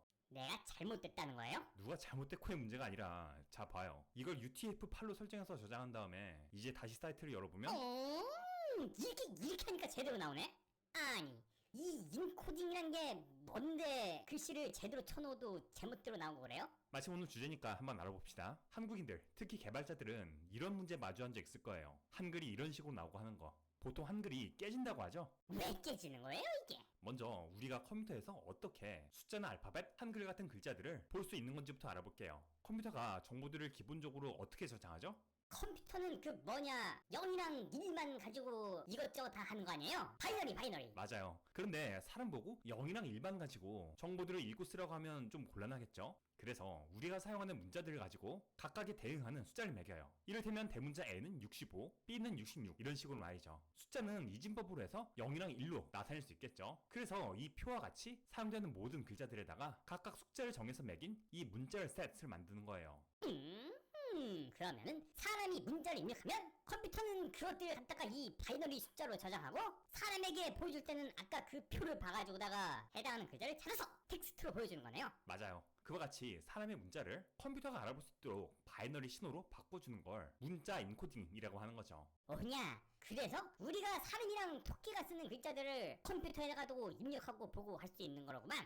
아니 그러면 아까 그 표에 다 나와 있는 대로 바이너리를 문자로 바꾸다가 보여주면 될 것이지. 글자 깨진 문자 같은 거는 왜 이어가 나는 거예요? 그 표 문자열 셋이 통일이 안 됐기 때문이에요. 위키피디아에 문자 인코딩 항목을 찾아보시면 보시다시피 종류가 엄청나게 많은 걸 볼 수 있어요. 이것들 하나하나가 이런 표인 거거든요. 아니, 뭐가 이렇게 많아요? 정신사납게. 지금 보시는 이 표는 아스키란 문자열 셋의 일부인데 가장 초창기에 미국에서 만들어진 거예요. 문제는 이 아스키 코드에는 미국에서 사용되는 알파벳과 숫자 등만 들어있었기 때문에 한글이나 한자 등의 다른 문자차기는 물론 유럽 등에서 사용되는 확장자 등도 표현할 수 없었죠. 그래가지고 나라들마다 그런 것들이 다 만들어진 거로만. 맞아요. 문자열 셋의 춘추 전국 시대가 펼쳐진 거죠. 나라들마다도 통일이 됐으면 좋았겠지만 한글만 해도 완성형과 조합형 등 여러 가지가 있었기 때문에 문자열 셋과 인코딩 방식을 서로 맞추지 않으면 글자들이 깨지는 일들이 생겼던 거예요. 다른 나라들끼리 뭐를 주고받을 때도 양쪽이 쓰는 인코딩이 다를 테니까 문제가 있었겠네요. 그렇죠. 특히 외국어 교육 자료처럼 한 문서 안에 여러 국가 문자들이 들어가는 건 뭐 어떻게 할 방법이 없었던 거죠. 쓰는 곳마다 이 표가 달라버리니까 이런 문제가 생긴다. 그러면은 이 전 세계 문자들을 갖다 그냥 표 한 군데에다 때려 박아버리면 안 되는 거예요? 바로 그거예요. 그렇게 만들어진 게 바로 유니코드죠. 하나를 뜻하는 이 유니에서 알 수 있듯 모든 문자들을 이 하나의 표에 다 포함시킨 거예요. 유니가 하나란 뜻이에요? 맞아요. 그럼 짜장면을 한 그릇만 시킨 게 유니트! 아니고요. 자, 이제 모든 문자를 이 유니코드라는 하나의 문자열 셋으로 통일했기 때문에 이걸로 한글이든 태국 문자든 키릴 문자든 심지어 이모티콘까지 나타낼 수 있는 거예요. 이걸 UTF-8 등으로 인코딩을 해서 사용하는 거죠. 아니, 유니코드라는 걸로다가 통일을 했다면서 갑자기 UTF-8이라는 것도 뭐예요? 그러고 보니까 아까도 그렇고 이 UTF-8이라는 것도 되게 많이 들어본 건데? 자, 유니코드라는 건 아까 이 표와 같은 문자열 셋이에요. 각 문자마다 숫자를 정해놓은 표인 거죠. 그리고 이 UTF-8은 이걸 인코딩하는 방식이에요. 무슨 말이냐면 A가 이진수 숫자로 이와 같이 65라고 했을 때 컴퓨터에 각 문자마다 이 0, 1을 저장할 자릿수를 얼마나 할당하느냐에 따라 그냥 이렇게 7비트로만 쓸 수도 있고 8비트, 즉 1바이트씩 차지하도록 할 수도 있고, 그런데 이렇게 하면 표현할 수 있는 글자 수의 한계가 있을 테니까 이렇게 앞에 0들을 더 채워 넣어서 2바이트씩 통일해서 할당할 수도 있겠죠. 뭐냐, 이 유니코드의 각 문자마다 이렇게 숫자가 다 주어져 있긴 한데 이 숫자를 또 어떤 방식으로 컴퓨터에다가 0이랑 1로 집어넣느냐를 결정하는 거가 인코딩 방식이라는 거네요. UTF-8은 그 중에 하나인 거고. 맞아요. 유니코드 이전에 한글에 많이 쓰였던 EUC-KR 또 한글 표를 읽는 인코딩 방식이죠. 유니코드란 문자열 셋의 인코딩 방식으로는 UCS-2, UCS-4, UTF-32, UTF-16, 그리고 UTF-8 등 여럿이 있는데 문자마다 적절한 바이트 수를 차지하도록 해서 다른 방식들보다 일반적으로 적은 용량만 쓰면서도 호환 문제도 가장 덜 발생하는 UTF-8이 전 세계적으로 가장 널리 사용돼요. 그러면 앞으로 인코딩을 골라야 될 게 있으면 웬만해서는 UTF-8을 고르면 되는 것이다. 그렇게 알고 계셔도 돼요. 근데 이 인코딩이란 말이 다른 데서도 막 쓰이고 그러는 것 같던데? 영상 편집하는 데서도 뭐 동영상 인코딩 막 그런 말 쓰고 그러지 않아요? 맞아요. 어떤 것을 다른 형식으로 바꿔주는 걸 인코딩이라고 하고 그 반대는 디코딩이라고 하죠. 프로그래밍에서도 여러 곳에서 사용되는데 이를테면 웹 프로그래밍에서도 종종 URL 인코딩이란 거 접해보셨을 거예요. 나도 이거 들어봤는데? 이 URL 인코딩이라는 것도 뭐예요? 이것도 뭘 0이랑 1로 바꾸고 그래요? 사이트의 주소 뒤에 URL 파라미터라는 걸 넣어서 서버에 인재를 보낼 수 있잖아요. 이를테면 구글에 뭘 검색할 때 이렇게 뒤에 인재를 붙이는 식이죠. 이런 검색어를 넣는다고 가정해볼게요. 이걸 주소 맨 뒤에 붙이면 이처럼 스페이스가 %20으로 바뀌어서 검색창에 입력하고 엔터를 치면 이런 식으로 나타나게 되고, 이걸 또 메모장 같은 데 복사해서 보면 실제로는 이런 텍스트로 인코딩 된다는 걸 확인할 수 있어요. 아니, 지가 뭔데 내가 입력한 걸 갖다가 지 맘대로 그렇게 싹 다 바꿔놔버려요? URL에는 아스키 코드의 문자 집합만 사용할 수 있게 되어 있어요. 때문에 이처럼 스페이스랑 한글 등을 포함한 문자열을 이처럼 약속된 방식으로 아스키로 치환해서 서버로 전송하도록 하는 게 바로 이 URL 인코딩인 거죠. 그니까 이건 아스키가 아닌 것들을 URL에 집어넣을 수가 있게끔 아스키로 바꿔주는 인코딩이네요. 네, 이처럼 여러 방면에서 사용될 수 있는 거예요. 자, 오늘 이와 같이 인코딩을 주제로 다뤄봤습니다. 인코딩이 뭐고 유니코드랑 UTF-8은 어떤 건지 이해하시면 오늘 미토씨가 겪으셨던 종류의 문제들도 보다 수월히 해결해 나가실 수 있을 거예요. 내가 무서워요? 저희는 다음 영상에서 뵙겠습니다. 즐거워하세요.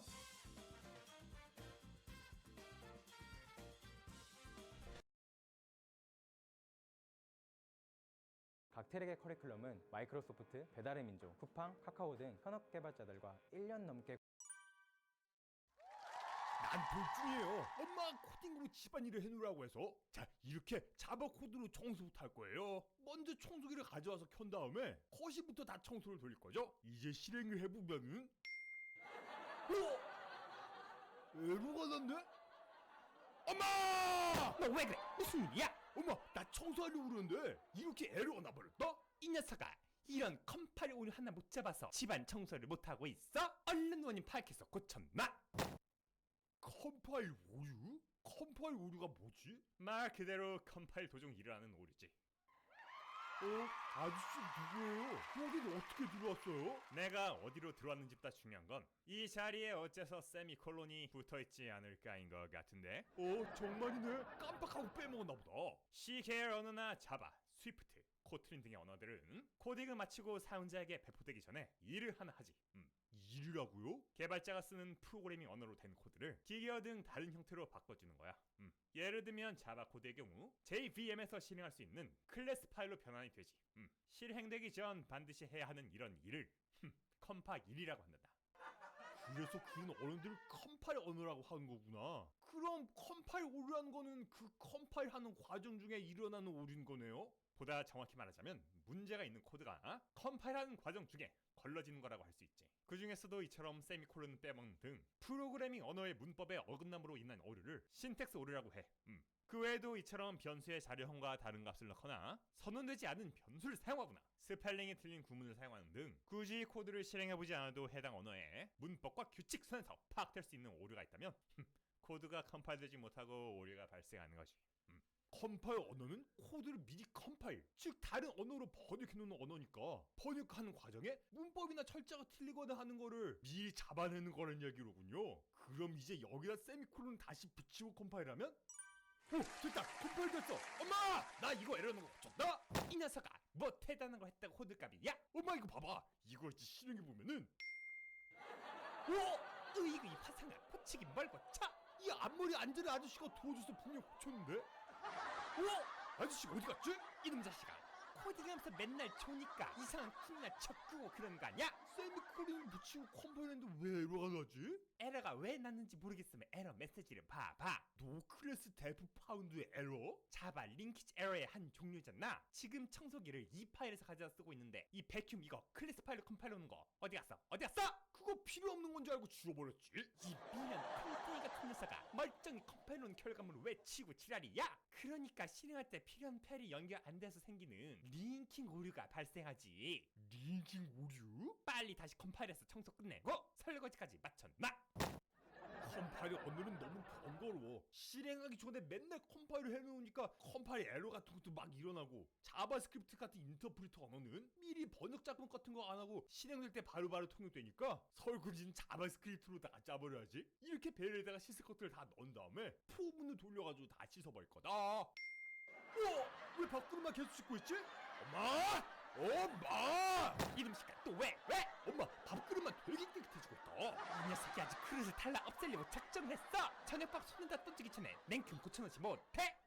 이게 왜 밥그릇만 줄기차게 씻고 있을까? 무한 루프가 돌고 있으니 그런 것 아니겠니? 아저씨는 아까 어디 갔었어요? 아이를 증가시키는 코드야말로 어디 갔을까? 아이 뿔뿔을 빼먹었었네? 그러니 밥그릇에 물광만 내다가 소프트웨어가 멈추거나 뻗게 되는 거지. 그 외에도 언어에 따라 숫자를 0으로 나누거나 너린 변수의 값을 사용하려 하는 등 프로그래밍 언어의 문법과 규칙만으로는 찾아낼 수 없는 종류의 오류들이 있어. 컴파일 언어에서든 인터프리터 언어에서든 이런 오류들은 실행 시간, 즉 런타임에서 터지기 때문에 런타임 오류라고 불리는 거야. 코드의 철자나 문법이 틀린 거는 아니니까 만약 자바 같은 컴파일 언어에서 작성했어도 번역 과정에서 컴파일 오류를 뜨지 않고 실행할 때 런타임 오류로 나타났을 거란 얘기네요. 이번엔 무한루프 안 누르게 아이 뿔뿔 붙여놨으니까 런타임 오류 안 일어날 거예요. 또 되게 길게 에러가 나버렸다. 우리 돌준이 G를 좋아하니? 콘솔.로그에 G를 하나 더 붙였구나. 자바스크립트에서도 신텍스 에러가 일어나네? 컴파일을 하지 않는 인터프리터 언어라고 해서 문법 오류가 안 일어날 리는 없지 않을까? 여기서는 런타임에서 일어나 버리네요? 컴파일 언어는 집에서 새는 바가지라고 할 수 있어. 물이 새는 줄 집에서 미리 알게 되면 밖에 나가서 곤란을 겪을 일도 없겠지. 반면 인터프리터 언어는 밖에서 새는 바가지야. 실행할 때가 돼서야 물을 붓기 때문에 신텍스 오류 등을 배포 전에 찾아내지 못하고 고객에게 런타임 오류로 피해를 줄 수 있는 거지. 무한루프처럼 런타임에서만 일어나는 오류는 아니더라도 타이핑을 잘못한 오류 등은 집에서 찾아다 막을 수 있기 때문에 컴파일러는 밖에서 새는 바가지로부터 보다 자유로울 수 있다는 거로군요. 아저씨도 없어져 버렸네? 저는 시간 다 됐다. 오늘은 내가 당번이니까 우리 가족 먹을 라면 4개 끓여놔야지. 라면은 물만 잘 맞추면 되는 거랬어. 우리 가족은 짠 거 좋아해서 50ml 덜 넣으니까 500에서 50 뺀 거 4개 곱하면 되지. 드디어 오류 하나도 안 뜨고 결과가 추적이 됐다. 이제 물 이만큼 퍼다가 라면 4개 끓이면 되게 300ml라고? 엄마 징글징글한 놈의 새끼야. 뭐 하나 혼자 사는 게 없어? 죽는 바가지 또 엄마한테 첫 말하는 버르장머리 좀 봐. 이번엔 또 왜? 엄마 라면 4개를 물 300ml 끓여야 된대. 아이고 이놈 자식아, 내가 아주 그냥 사리가 생기겠어. 사리가 라면 사리가 생긴다고? 볶음라면을 끓이든 라면 땅을 만들든 네가 알아서 내와. 이상하네? 이번에 컴파일 오늘날 론타임 오류도 안 나오는데 왜 결과가 이상하게 나왔지? 500-50을 괄호로 감싸야 최대로 값이 나오지 않을까? 그러네요. 시 자체가 잘못됐던 거구나. 이런 논리 오류야말로 가장 위험한 오류지. 컴파일 과정에서 잡히지도 않고 런타임에서도 소프트웨어가 얼거나 오류 메시지가 뜨거나 하지 않기 때문에 결과에 이상이 있음을 사람이 인지하기 전까진 오류가 났다는 것조차 모를 수도 있어. 큰 돈이 걸린 계산을 잘못 처리해서 고객에게 넘기거나 내비가 비무장지대로 인대해버린다면 정말 끔찍하지 않겠니? 오류가 미리 눈에 띄게 터지는 건 오히려 고마운 거로군요. 어느 환경마다 발생할 수 있는 오류의 종류를 인지하고 컴퓨터 선에서 걸러지지 않는 논리 오류에 대해서도 잘 대비해서 조심스럽게 프로그래밍 해야 되는 거겠어요. 그렇죠 아저씨?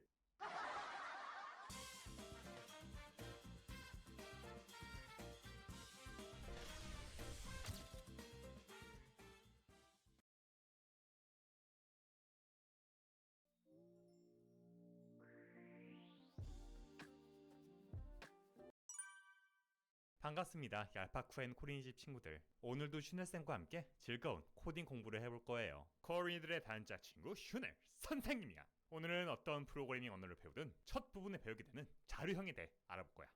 자료형이라면 변수의 값으로 들어가거나 하는 데이터들의 숫자나 문자열, 참 커진 그런 종류 말하는 거죠. 내가 코딩할 때마다 고구마를 먹는 것 같아가지고 아니 X는 뭐 Y는 뭐 값을 넣어주면 좀 찰떡같이 알아들어가지고 실행을 하면 될 것이지 왜 우리가 코드 짤 때마다 이게 스트링인지 어쩌고인지 그런 거를 신경을 쓰고 그래야 되는 거예요? 먼저 컴퓨터가 어떻게 일하는지를 생각할 필요가 있어. 컴퓨터가 0과 1을 기반으로 구동한다는 건 알고 있겠지? 전기 신호가 오프면 0, 온이면 1 이렇게 이진법으로 모든 것을 인식하고 표현하지. 한정된 메모리, 즉 램의 공간 안에서 용량을 초과하지 않고 많은 작업들을 수행하기 위해서는 작업상 다뤄야 할 데이터들의 종류에 따라 적절하게 메모리 공간을 할당할 필요가 있어. 몇 가지 간단한 예시를 살펴볼까? 먼저 참 또는 거짓의 값을 갖는 이 자료형을 살펴볼 거야. 이거는 불리안이라고 읽는 겁니까? 보통 불리언이라고 발음해요. 불리언? 불리언이라고 불리었나요? 반응해주지 말고 빨리 넘어가요. 자, 어떤 사람이 모쏠인지 여부를 나타내는 is 모쏠이라는 변수가 있다고 생각해보자. 이걸 메모리의 칸, 즉 비트들로 표현하려면 몇 개의 칸이 필요하겠니? 이거는 그냥 기면 기고 아니면 아닌 거잖아요. true 아니면 false 2개가 들어갈 수 있으니까 2칸이가 있어야 되는 거 아니에요? 오토의 경우에는 중성화 수술을 받았었으니까 true 한 칸만 있으면 되겠는데요? 저 짝퉁 표적해요 뒤지려고. 이런 미친 녀석들 같으니 주어진 자료형에 필요한 비트 수를 판단하려면 0과 1, 이 이진수로 최소 몇 자리 안에서 해당 자료형의 모든 데이터를 표현할 수 있을지를 보면 돼. true와 false는 이처럼 각각 비트 하나에 1과 0에 대응할 수 있으니까 이와 같이 한 칸의 비트로 두 값을 모두 표현을 할 수 있지. 이번엔 가위바위보 이 셋 중 하나의 값을 갖는 자료형이 있다고 쳐보자. 이 자료형은 비트 몇 개를 필요로 할까?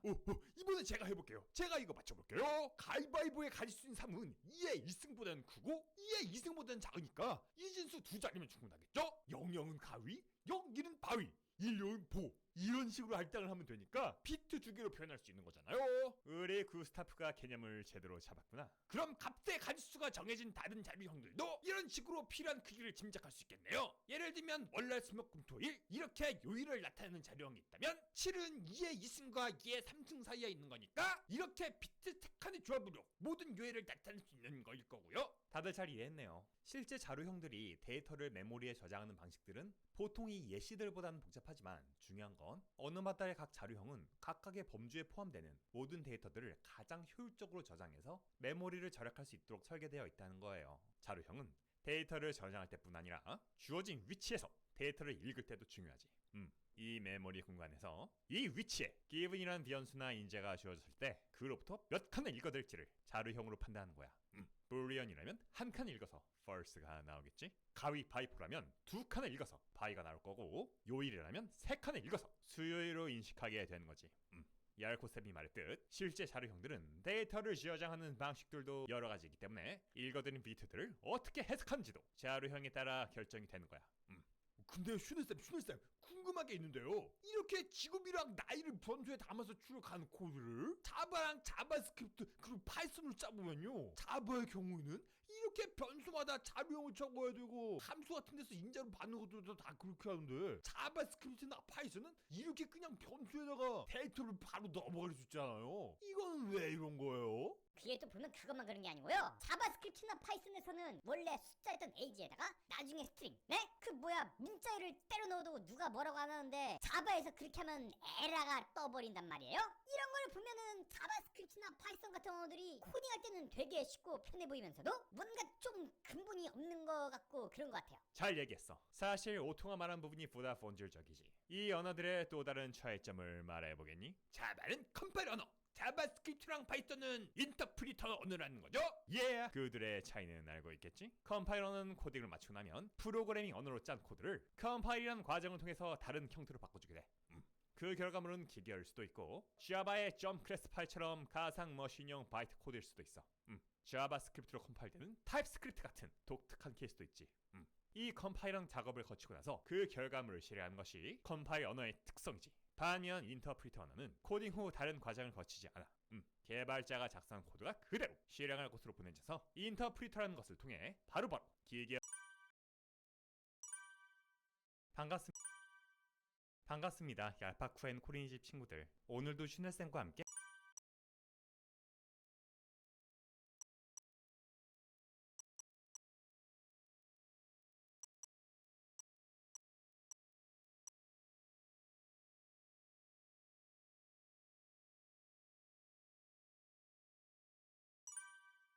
반갑습니다. 얄파쿠 앤 코린이집 친구들. 오늘도 슈네쌤과 함께 즐거운 코딩 살펴볼까? 먼저 참 또는 거짓의 값을 갖는 이 자료형을 살펴볼 거야. 이거는 불리안이라고 읽는 겁니까? 보통 불리언이라고 발음해요. 불리언? 불리언이라고 불리었나요? 반응해주지 말고 빨리 넘어가요. 자, 어떤 사람이 모쏠인지 여부를 나타내는 is 모쏠이라는 변수가 있다고 생각해보자. 이걸 메모리의 칸, 즉 비트들로 표현하려면 몇 개의 칸이 필요하겠니? 이거는 그냥 기면 기고 아니면 아닌 거잖아요. true 아니면 false 두 개가 들어갈 수 있으니까 두 칸이가 있어야 되는 거 아니에요? 오토의 경우에는 중성화 수술을 받았었으니까 true 한 칸만 있으면 되겠는데요? 저 짝퉁 프로젝트가 뒤지려고. 이런 미친 녀석들 같으니 주어진 자료형에 필요한 비트 수를 판단하려면 0과 1, 이 진수로 최소 몇 자리 안에서 해당 자료형의 모든 데이터를 표현할 수 있을지를 보면 돼. true와 false는 이처럼 각각 비트 하나에 1과 0에 대응할 수 있으니까 이와 같이 한 칸의 비트로 두 값을 모두 표현을 할 수 있지. 이번엔 가위바위보 이 셋 중 하나의 값을 갖는 자료형이 있다고 쳐보자. 이 자료형은 비트 몇 개를 필요로 할까?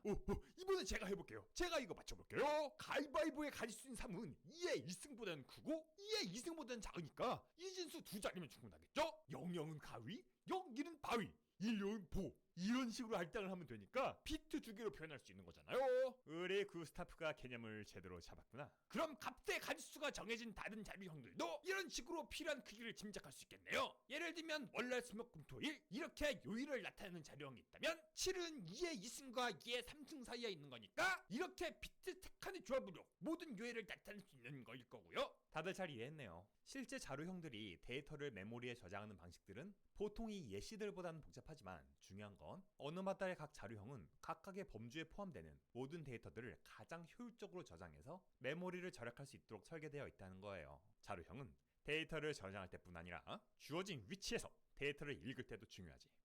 이 메모리 공간에서 이 위치에 given이라는 변수나 인재가 주어졌을 때 그로부터 몇 칸을 읽어댈지를 자료형으로 판단하는 거야. boolean이라면 한 칸을 읽어서 false가 나오겠지. 가위 바이포라면 두 칸을 읽어서 by가 나올 거고, 요일이라면 세 칸을 읽어서 수요일로 인식하게 되는 거지. 얄코쌤이 말했듯 실제 자료형들은 데이터를 저장하는 방식들도 여러 가지이기 때문에 읽어드린 비트들을 어떻게 해석하는지도 자료형에 따라 결정이 되는 거야.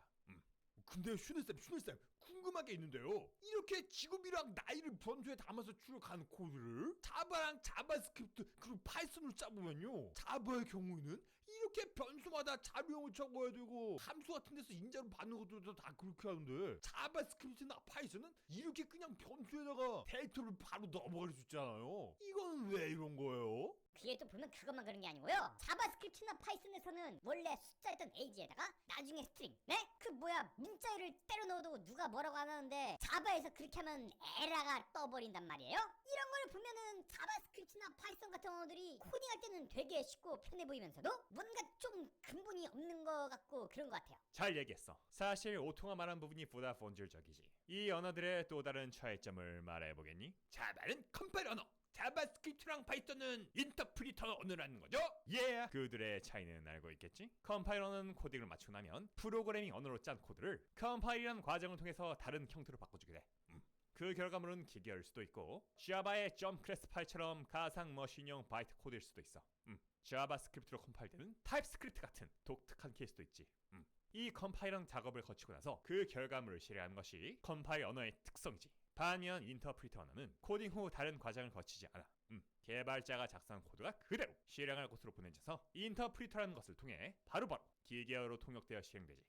사실 자바스크립트 같은 언어는 엄연히는 이 시점에서 컴파일 과정을 거치기도 하지만 중요한 건 코드가 실행되기 전인 이 개발 과정에는 컴파일한 작업이 컴파일 언어에는 포함되고 인터프리터 언어에서는 포함되지 않는다는 거예요. 근데 그게 자료형이랑은 무슨 상관이 있는 거예요? 예외들 있지만 보통 컴파일 언어들은 정적 타입, 인터프리터 언어들은 동적 타입의 자료형을 갖고 있어. 정적 타입이란 아까의 자바 코드에서처럼 변수 등에 지정된 자료형을 바꿀 수 없는 것을 말해. 반면 동적 타입을 사용하는 언어들에서는 변수에 얼마든 다른 자료형의 값을 넣을 수 있지. 널리 사용되는 언어들은 일반적으로 컴파일 언어와 인터프리터 언어가 각각 정적 타입과 동적 타입을 갖고 있는 걸 볼 수 있어. 자바처럼 컴파일 언어인 코틀린의 코드를 살펴볼까? 변수를 선언할 때 자료형을 명시하지 않아도 되기 때문에 자료형이 상관없는 것 같지만 이건 언어가 스마트하게 자료형을 추론해내기 때문이야. 한번 정수값을 넣은 변수에 문자열 값을 넣으면 이처럼 오류가 뜨는 것을 볼 수 있지. 일반적으로 컴파일 언어가 정적 타입, 인터프리터 언어가 동적 타입을 쓰는 데는 여러 이유가 있지만 이런 점도 생각해 볼 수 있어요. 컴파일 언어는 코드를 실행하거나 배포하기 전, 즉 개발 과정에서 컴파일한 과정을 거치기 때문에 코드 중 철자나 문법상의 오류가 있을 때 이 단계에서 오류를 발생시켜서 잡아낼 수 있어요. 이 영상에서 얘기했던 컴파일 오류를 말하는 거죠? 네, 맞아요. 변수나 인자의 자료형이 달라지는 경우도 이 단계에서 컴파일 오류로 걸러내버릴 수 있기 때문에 컴파일 언어는 개발자에게 자료형의 일관성을 요구하는 정적 타이핑에 보다 유리하다고 할 수 있겠죠. 반면에 인터프리터 언어에서 정적 타입을 쓰면은 이 실행 단계에 와서야 자료형을 바꿔놓은 게 발견되니까 개발하기가 되게 좀 막 그러겠네요. 사실 컴파일링과 인터프리팅은 주어진 언어를 실행하는 서로 다른 방식들일 뿐이에요. 아까 말했듯 자바스크립트에도 컴파일 과정이 있고 컴파일 언어는 C에도 인터프리터가 있는 등 그 구분이 절대적인 것도 아니기 때문에 어디까지나 일반적인 경향이라고 기억해 두시면 돼요. 정적 타입 언어는 너무 까다로운 것 같아요. 데이터 하나하나 무슨 자료형인지 신경 써야 되고 누가 다르게 넣으면 아이디에 빨간 줄 그어져서 컴파일 안 되고, 전 그냥 동적 타입 언어들로만 코딩할래요. 그 스타프! 그렇게 편한 길만 찾으려 들면 난닝구 할아버지를 만나게 될 거야.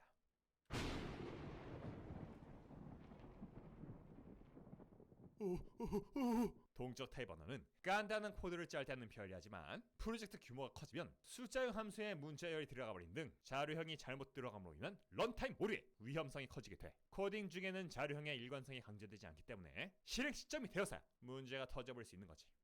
때문에 동적 타입을 쓰는 언어를 사용할 때는 더더욱 자료형 때문에 발생할 수 있는 오류에 신경 써야 해. 동적 타입을 쓰는 자바스크립트의 이런 한계를 보완하기 위해 만들어진 게 타입스크립트 같은 언어예요. 정적 타입을 쓰는 타입스크립트로 안전하게 코드를 짠 다음 브라우저나 노드 JS에서 실행되는 자바스크립트로 컴파일해서 자료형에 의한 오류들을 방지하는 거죠. 그래서 타입스크립트가 그렇게 핫해진 거로구만. 집 밖에는 동네형, 코드 안엔 자료형, 데이터의 형에 대해 충분한 개념을 갖추고 자료형에 주의를 기울이면서 코딩을 한다면 농약을 듬뿍 뿌린 들판처럼 코드도 우리들의 마음도 버그 없이 푸르르고 싱그럽지 않겠니? 얄파쿠엔 코린이 집, 저희는 다음 시간에 또 찾아뵐게요. 코린 친구들, 그때까지 안녕.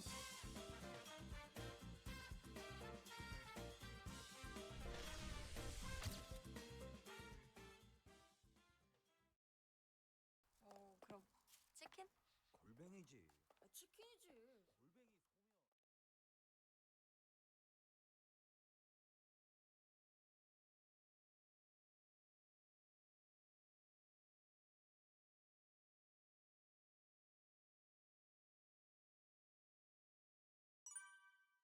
반갑습니다. 얄파쿠엔 코린이 집 친구들. 오늘도 슈넬쌤과 함께 즐거운 코딩 공부를 해볼 거예요. 코린이들의 단짝 친구 슈넬 선생님이야. 오늘은 많은 언어의 숫자 자료형에서 사용되는 부동 소수점, 그리고 그 특성 때문에 발생하는 오차에 대해 알아볼 거야.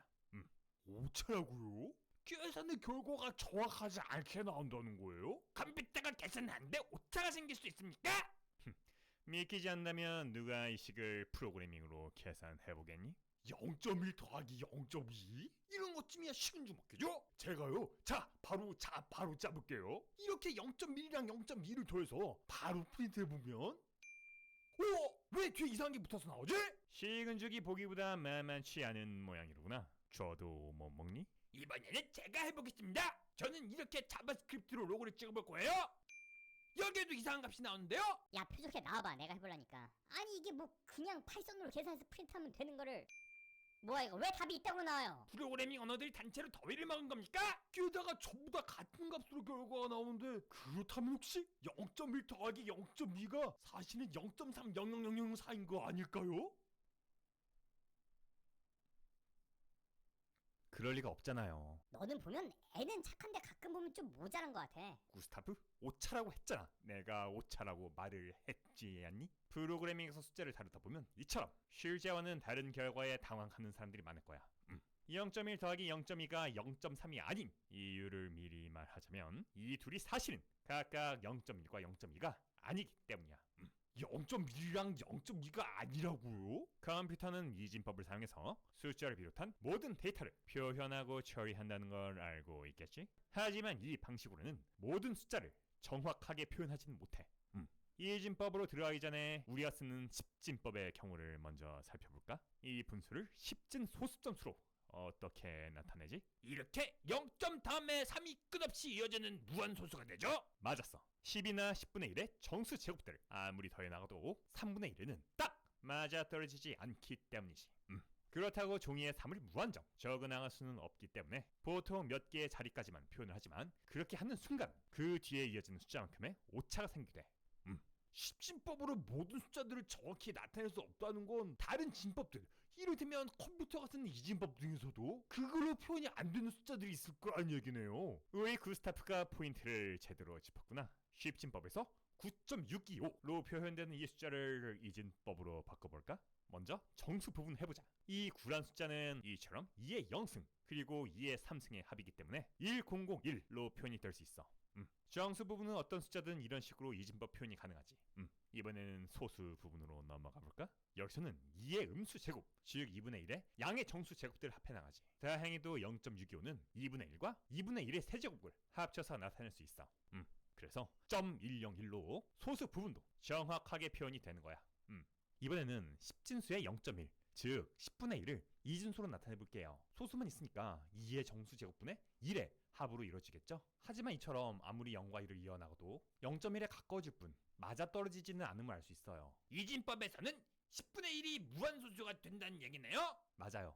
여러분이 코드에서 사용한 자료형의 숫자는 여타 자료형처럼 이진법 기반이기 때문에 10분의 1을 정확히 표현해내지 못하는 거예요. 특정 자릿수에서 반올림하는 즉시 0.1보다 큰 값이 돼버리고 이런 값들이 더해지기 때문에 실제와는 다른 결과가 나오게 되는 거죠. 근데요, 이상한 게요, 이런 계산기 같은 프로그램에서 0.1 더하기 0.1을 돌려보면 이렇게 값이 제대로 나오잖아요. 네, 그런 계산형 어플리케이션은 소프트웨어적으로 오차가 일어나지 않도록 계산을 하기 때문이죠. 아니 그러면은 애초에 그걸로 계산이 되게 하면 될 것이지. 뭐하러 그놈의 이진수를 써가지고 이런 문제를 만드는 거예요? 지금부터 그 이야기를 해볼 거야. 무료 툴 블렌더 3D로 미디어를 만들어서 취업을 하거나 돈을 버는 크리에이터가 될 수 있다면 믿으시겠습니까? 누적 수강생 7,000명 이상이었던 호야초의 블렌더 3D 클래스가 새로운 강의로 최초 공개됩니다. 우리 수업에 지난번 이 영상에서 컴퓨터는 메모리를 가장 효율적으로 활용할 수 있는 방식으로 데이터를 저장한다고 말했었지. 프로그래밍 언어들에서 널리 사용된 두 주요 숫자 자료형을 지금부터 함께 살펴보도록 할까? 먼저 자바스크립트는 없지만 자바와 파이썬에 있는 인트 자료형에 대해 알아볼 거야. 소수점이 없는 정수 데이터를 저장하기 위한 자료형이지. 이 자료형은 32개의 비트를 사용해 0 또는 1이 들어가는 자리에 32개를 쓴다는 의미지. 이 중 첫 번째 자리는 부호, 즉 플러스나 마이너스를 나타내요. 이 자리가 0이면 양수, 1이면 음수가 되는 거죠. 그리고 나머지 31개로 절대값을 표현해요. 이 둘의 조합으로 양수의 경우에는 최소 0부터 최대 2의 31승 마이너스 1까지, 음수의 경우에는 최소 마이너스 2의 31승부터 최대 마이너스 1까지 표현할 수 있는 거죠. 근데 양수 쪽의 절대값은 왜 1이 더 작은 거죠? 0을 양수 쪽에 넣었기 때문에 숫자 하나를 내준 거예요. 양수는 0부터, 음수는 마이너스 1부터 시작하는 거죠. 이와 같이 32비트, 즉 4바이트를 사용해서 정수를 표현하는 것이 자바와 파이썬, C# 등의 언어들에서 사용하는 인트 자료형이야. 이 자바 정수 자료형들처럼 언어마다 같은 방식으로 바이트 수를 달리해서 더 넓거나 좁은 범위에 여러 정수 자료형들을 갖기도 하지. 예를 들어 학교 시험 성적처럼 100을 넘지 않는 숫자들에는 4바이트짜리 인트보다는 이 바이트란 자료형을 쓰는 것이 메모리에서 사용된 비트 수를 절약할 수 있으니까 말이야. 컴퓨터가 어떻게 비트들을 알뜰하게 활용해서 정수 숫자들을 표현하는 건지 이제 알겠어요. 하지만 이걸로는 소수점 뒤로 숫자가 오는, 즉 정수가 아닌 이런 숫자들은 표현하지 못하겠는걸요? 그런 숫자들을 표현하기 위한 두 번째 유형의 자료형들이 자바, 파이썬의 플롯, 자바스크립트의 넘버와 같은 부동 소수점, 플로팅 포인트 자료형이야. 부동 소수점이라는 거는 소수점이 움직이지 않는다는 거예요? 얼지 않는다는 거 아닙니까? 이 부동은 떠서 움직인다, 즉 플로팅이란 뜻이에요. 소수점이 떠서 움직인다고요? 그게 무슨 말이에요? 자, 아까의 인트 자료형들처럼 32개의 비트를 가지고 이번에는 1, 2, 3.46 같은 실수를 표현한다고 해보자. 이 비트들을 어떻게 사용하면 좋겠니? 일단 실수에도 플러스랑 마이너스가 있으니까 이 첫 비트는 똑같이 양수, 음수 구분해 써야겠죠? 그리고 나머지 비트들은 실수에는 정수 부분이랑 소수 부분이 있을 수 있으니까 이렇게 반은 정수 부분에 나머지 반은 소수 부분에 할당하면 되지 않을까요? 그것도 하나의 방법이지. 그런 방식을 고정 소수점이라고 해. 하지만 이 방식에는 큰 단점이 있어. 31개의 비트를 반토막 내서 정수와 소수 부분에 할당하기 때문에 정수 부분에는 큰 숫자를 표시할 수 없고 소수 부분에도 정밀한 값을 표현할 수 없지. 정수 부분을 늘려버리면 나타낼 수 있는 소수점 자리가 제한되고, 반대로 소수점 부분을 늘려버리면 가용한 절대값의 크기가 줄어들어. 숫자를 쓰다 보면 크기 자체가 큰 숫자도 있고 소수 자릿수가 많이 필요한 숫자들도 있을 텐데 이렇게 반을 뚝 잘라서 제한을 해버리면 아무래도 비트들이 효율적으로 쓰이지 못하겠네요. 그럼 이것보다 더 나은 방식을 써야겠는 거예요? 네, 그래서 이 방식 대신 널리 쓰이는 게 바로 부동 소수점 방식이에요. 아까의 이 숫자 9.625가 이진수로 이렇게 표현되는 걸 봤었죠? 부동 소수점은 모든 이진 숫자를 이처럼 1.뭐뭐뭐뭐의 형식으로 변환해요. 100.101이 1.00101이 되려면 이 소수점이 왼쪽으로 3칸을 이동해야겠죠? 그래서 소수점이 떠서 움직여야 한다고 하는 거로군요. 맞아요. 부동 소수점은 정수 자료형처럼 32비트 중 첫 비트는 양수와 음수를 구분하는 데 사용하고, 그 다음에 오는 8비트로 소수점이 몇 칸을 움직일지를 나타내요. 127과의 차이를 움직일 칸의 개수로 나타내는 거죠. 그리고 나머지 23자리에 소수점이 움직인 결과에서 소수점 뒤로 오는 부분들을 채워 넣는 거예요. 이렇게 하면 23비트를 숫자 표현에 사용할 수 있고 소수점의 자리도 필요한 대로 움직일 수 있으니까 고정 소수점보다 효율적으로 비트들을 활용해서 더더욱 다양한 숫자들을 표현할 수 있겠네요. 마찬가지로 0.1의 경우는 이진수에서 이런 무한소수로 나타났었지? 이 역시 1점 몇으로 시작하는 숫자가 되려면 소수점이 아까와는 반대쪽으로 4칸이 움직여야 하지. 그래서 부동 소수점 표기 방식으로는 이렇게 나타나게 되는 거야. 이처럼 32비트 중 1비트, 8비트, 23비트를 각각 부호와 쥐수, 가수의 할당에서 사용하는 방식이 컴퓨터에서 널리 사용되는 IEEE754 표준이지. 새 언어들에서 모두 같은 결과가 나온 건 바로 그 때문인 거군요. 컴퓨터는 한정된 메모리 공간을 최대한 절약해서 소프트웨어에 수많은 데이터들을 올려두고 연산해야 하기 때문에 오차가 생긴다는 단점이 있지만 기본적으로는 이와 같은 부동 소수점 자료형들로 실수들을 표현하는 거야. 그러면 우리가 짜는 코드에서 실수들로는 실제와 차이가 없는 정확한 계산을 하는 방법은 없는 거예요? 오차 없는 계산이 필요할 땐 라이브러리들을 쓰면 돼요. 자바에서는 기본적으로 빅데시멀을 사용할 수 있고 자바스크립트도 인터넷에 검색해보면 빅JS 등 정확한 실수 계산을 위한 라이브러리들을 찾을 수 있어요. 파이썬에서는 데시멀 모델을 사용하면 되죠. 기본 자료형의 한계를 소프트웨어적으로 보완해주는 라이브러리들로 필요한 곳에서 정확한 계산들을 해낼 수 있는 거예요. 우리네 인생도 거친 세상 위를 떠다니는 부동 소수점과 같이 컴퓨터에서 실수를 다루는 방식과 오차의 발생 원인을 이해한다면 외모도 성격도 자산 규모도 다른 우리들끼리도 서로를 보다 잘 이해할 수 있지 않겠니? 얄바쿠 앤 코린의 집, 저희는 다음 시간에 찾아뵐게요. 코린 친구들 그때까지 안녕.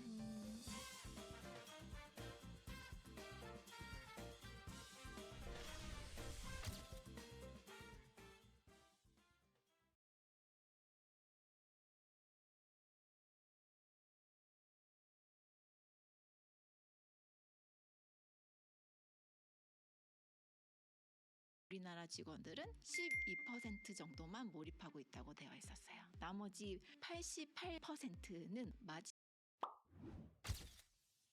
코딩을 막 시작하시는 분들을 위한 영상입니다. 프로그래밍을 배우는 많은 분들이 궁금해하지만 영상 한 편으로 만들기에는 분량이 애매해서 다루지 못했던 짤막짤막한 개념들이 있어요. 이들 중에 개발에 관련된 기초적인 용어들을 이 영상 한 편으로 정리해서 알려드리겠습니다. 그러면 시작할게요. 디버깅이란 말은 프로그래밍을 하기 전에도 한 번쯤은 들어보셨을 거예요. 어떤 종류의 개발을 하건 디버깅은 꼭 하게 되죠. 프로그래밍에 쓰이는 시간의 80% 이상은 디버깅에 사용된다고들 하기도 해요. 디버깅이란 간단히 정의하자면 소프트웨어에 발생하는 문제의 원인을 찾는 거예요. 꼭 프로그램에 무슨 문제가 터졌을 때만 하는 게 아니에요. 프로그램도 사람이 짜는 거고 소프트웨어가 기능이 많을수록 코드도 복잡하기 때문에 만드는 과정 중에 가진 오류들을 마주치기 마련이거든요. 짜는 사람에 따라 다르지만 코드란 게 보통 한 번에 의도한 대로 다 작동하진 않기 때문에 코딩을 하는 시간의 상당 부분은 디버깅에 해당하게 돼요. 어떤 새로운 기능을 만들어 넣거나 기존 기능을 수정하는 작업도 이를 완료하는 과정까지 많은 디버깅 과정을 거치게 되죠. 완성 후 오류가 발생하면 말할 것도 없고요. 그래서 이 디버그란 단어는 뒤에 나올 배포와 대비돼서 개발 중인 상태를 나타내는 의미로 쓰이기도 해요. 초창기 컴퓨터는 기계에 벌레가 들어와서 고장을 일으키곤 했는데 이 버그를 찾아 치우는 일에서 디버깅이 유래했다고도 하죠. 코드로 짠 프로그램에 에러가 나는 원인은 다양해요. 코드에 오타나 문법적인 오류가 있을 수도 있고 논리적으로 설계가 잘못되어 있을 수도 있고 코드가 실행될 컴퓨터와 안 맞는 부분이 있거나 수많은 데이터들과 입력이 오가는 프로그램의 경우 프로그래머가 예상하지 못한 데이터가 문제를 일으키기도 하죠. 때문에 프로그램이 복잡해질수록 디버깅을 하는 방식도 다양해져요. 공장을 건설하고 제품을 생산하는데 공장이 돌아가다가 멈춰버리거나 제품이 의도와 다르게 만들어져 버리면 공장 어디에 문제가 있는지 살펴봐야겠죠. 빠른 방법은 공장의 설계도, 코드를 살펴보면서 규격이 맞지 않거나 메커니즘이 잘못된 부분들이 있는지 따져보는 거예요. 코드량이 많지 않고 설계가 복잡하지 않다면 웬만한 오류들은 그렇게 잡아낼 수 있을 거예요.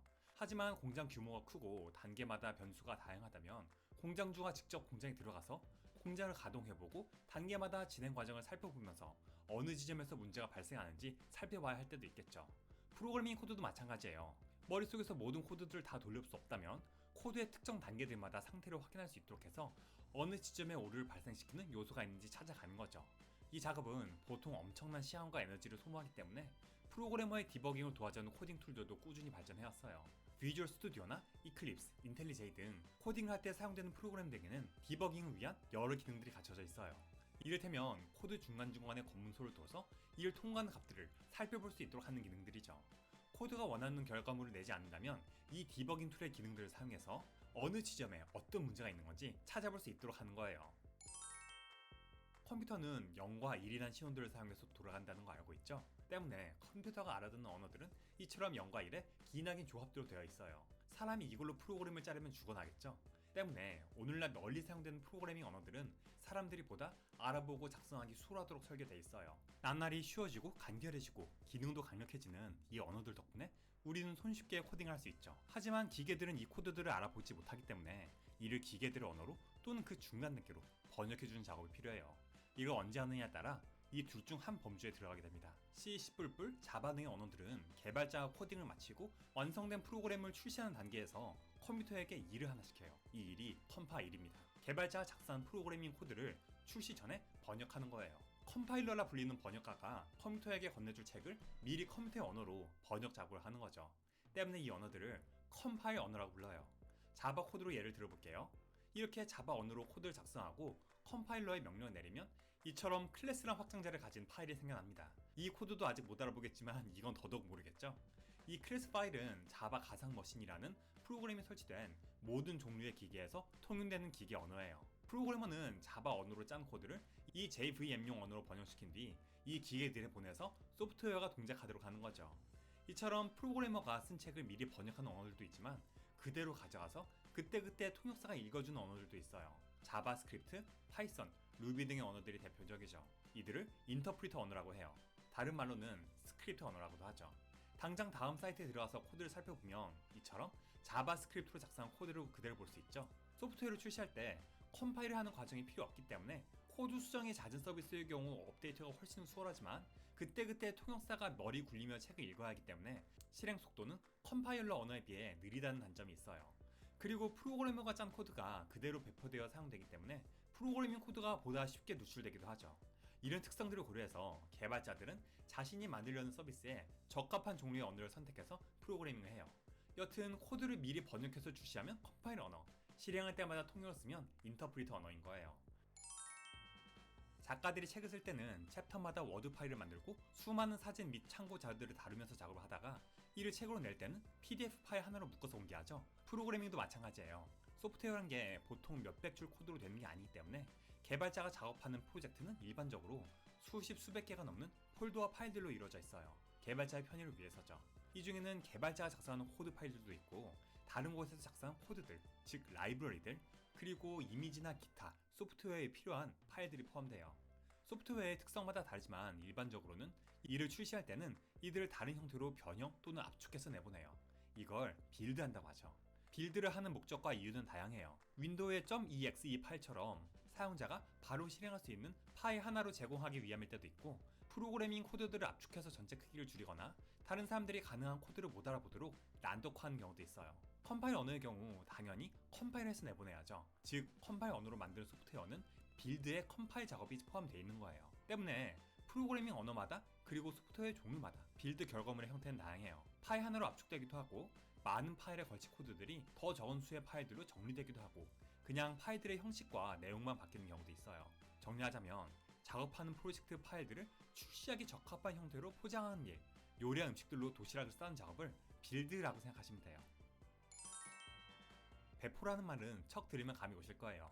코딩에서 빌드한 결과물을 사용자에게 전달하는 과정이죠. 데스크탑 프로그램이라면 다운받을 수 있는 곳에 업로드하는 거고 모바일 앱이라면 플레이 스토어나 앱스토어에 올리는 거겠죠. 웹사이트의 경우에는 이를 서버에 올린 다음 실행해서 사람들이 해당 사이트를 도메인으로 접근해서 볼 수 있도록 하는 작업을 말해요. 개발자들 사이에서 가장 많이 쓰이는 배포의 의미는 이 웹사이트 배포인 거죠. 아무래도 웹 개발이 많으니까요. 웹 개발 업계에서 배포란 곧 사람들이 보는 웹사이트에 작업한 바를 반영한다는 의미라고 기억하시면 될 거예요. 웹사이트에 코드 수정으로 인한 어떤 변화가 나타났다면 새 버전이 배포된 결과인 거죠.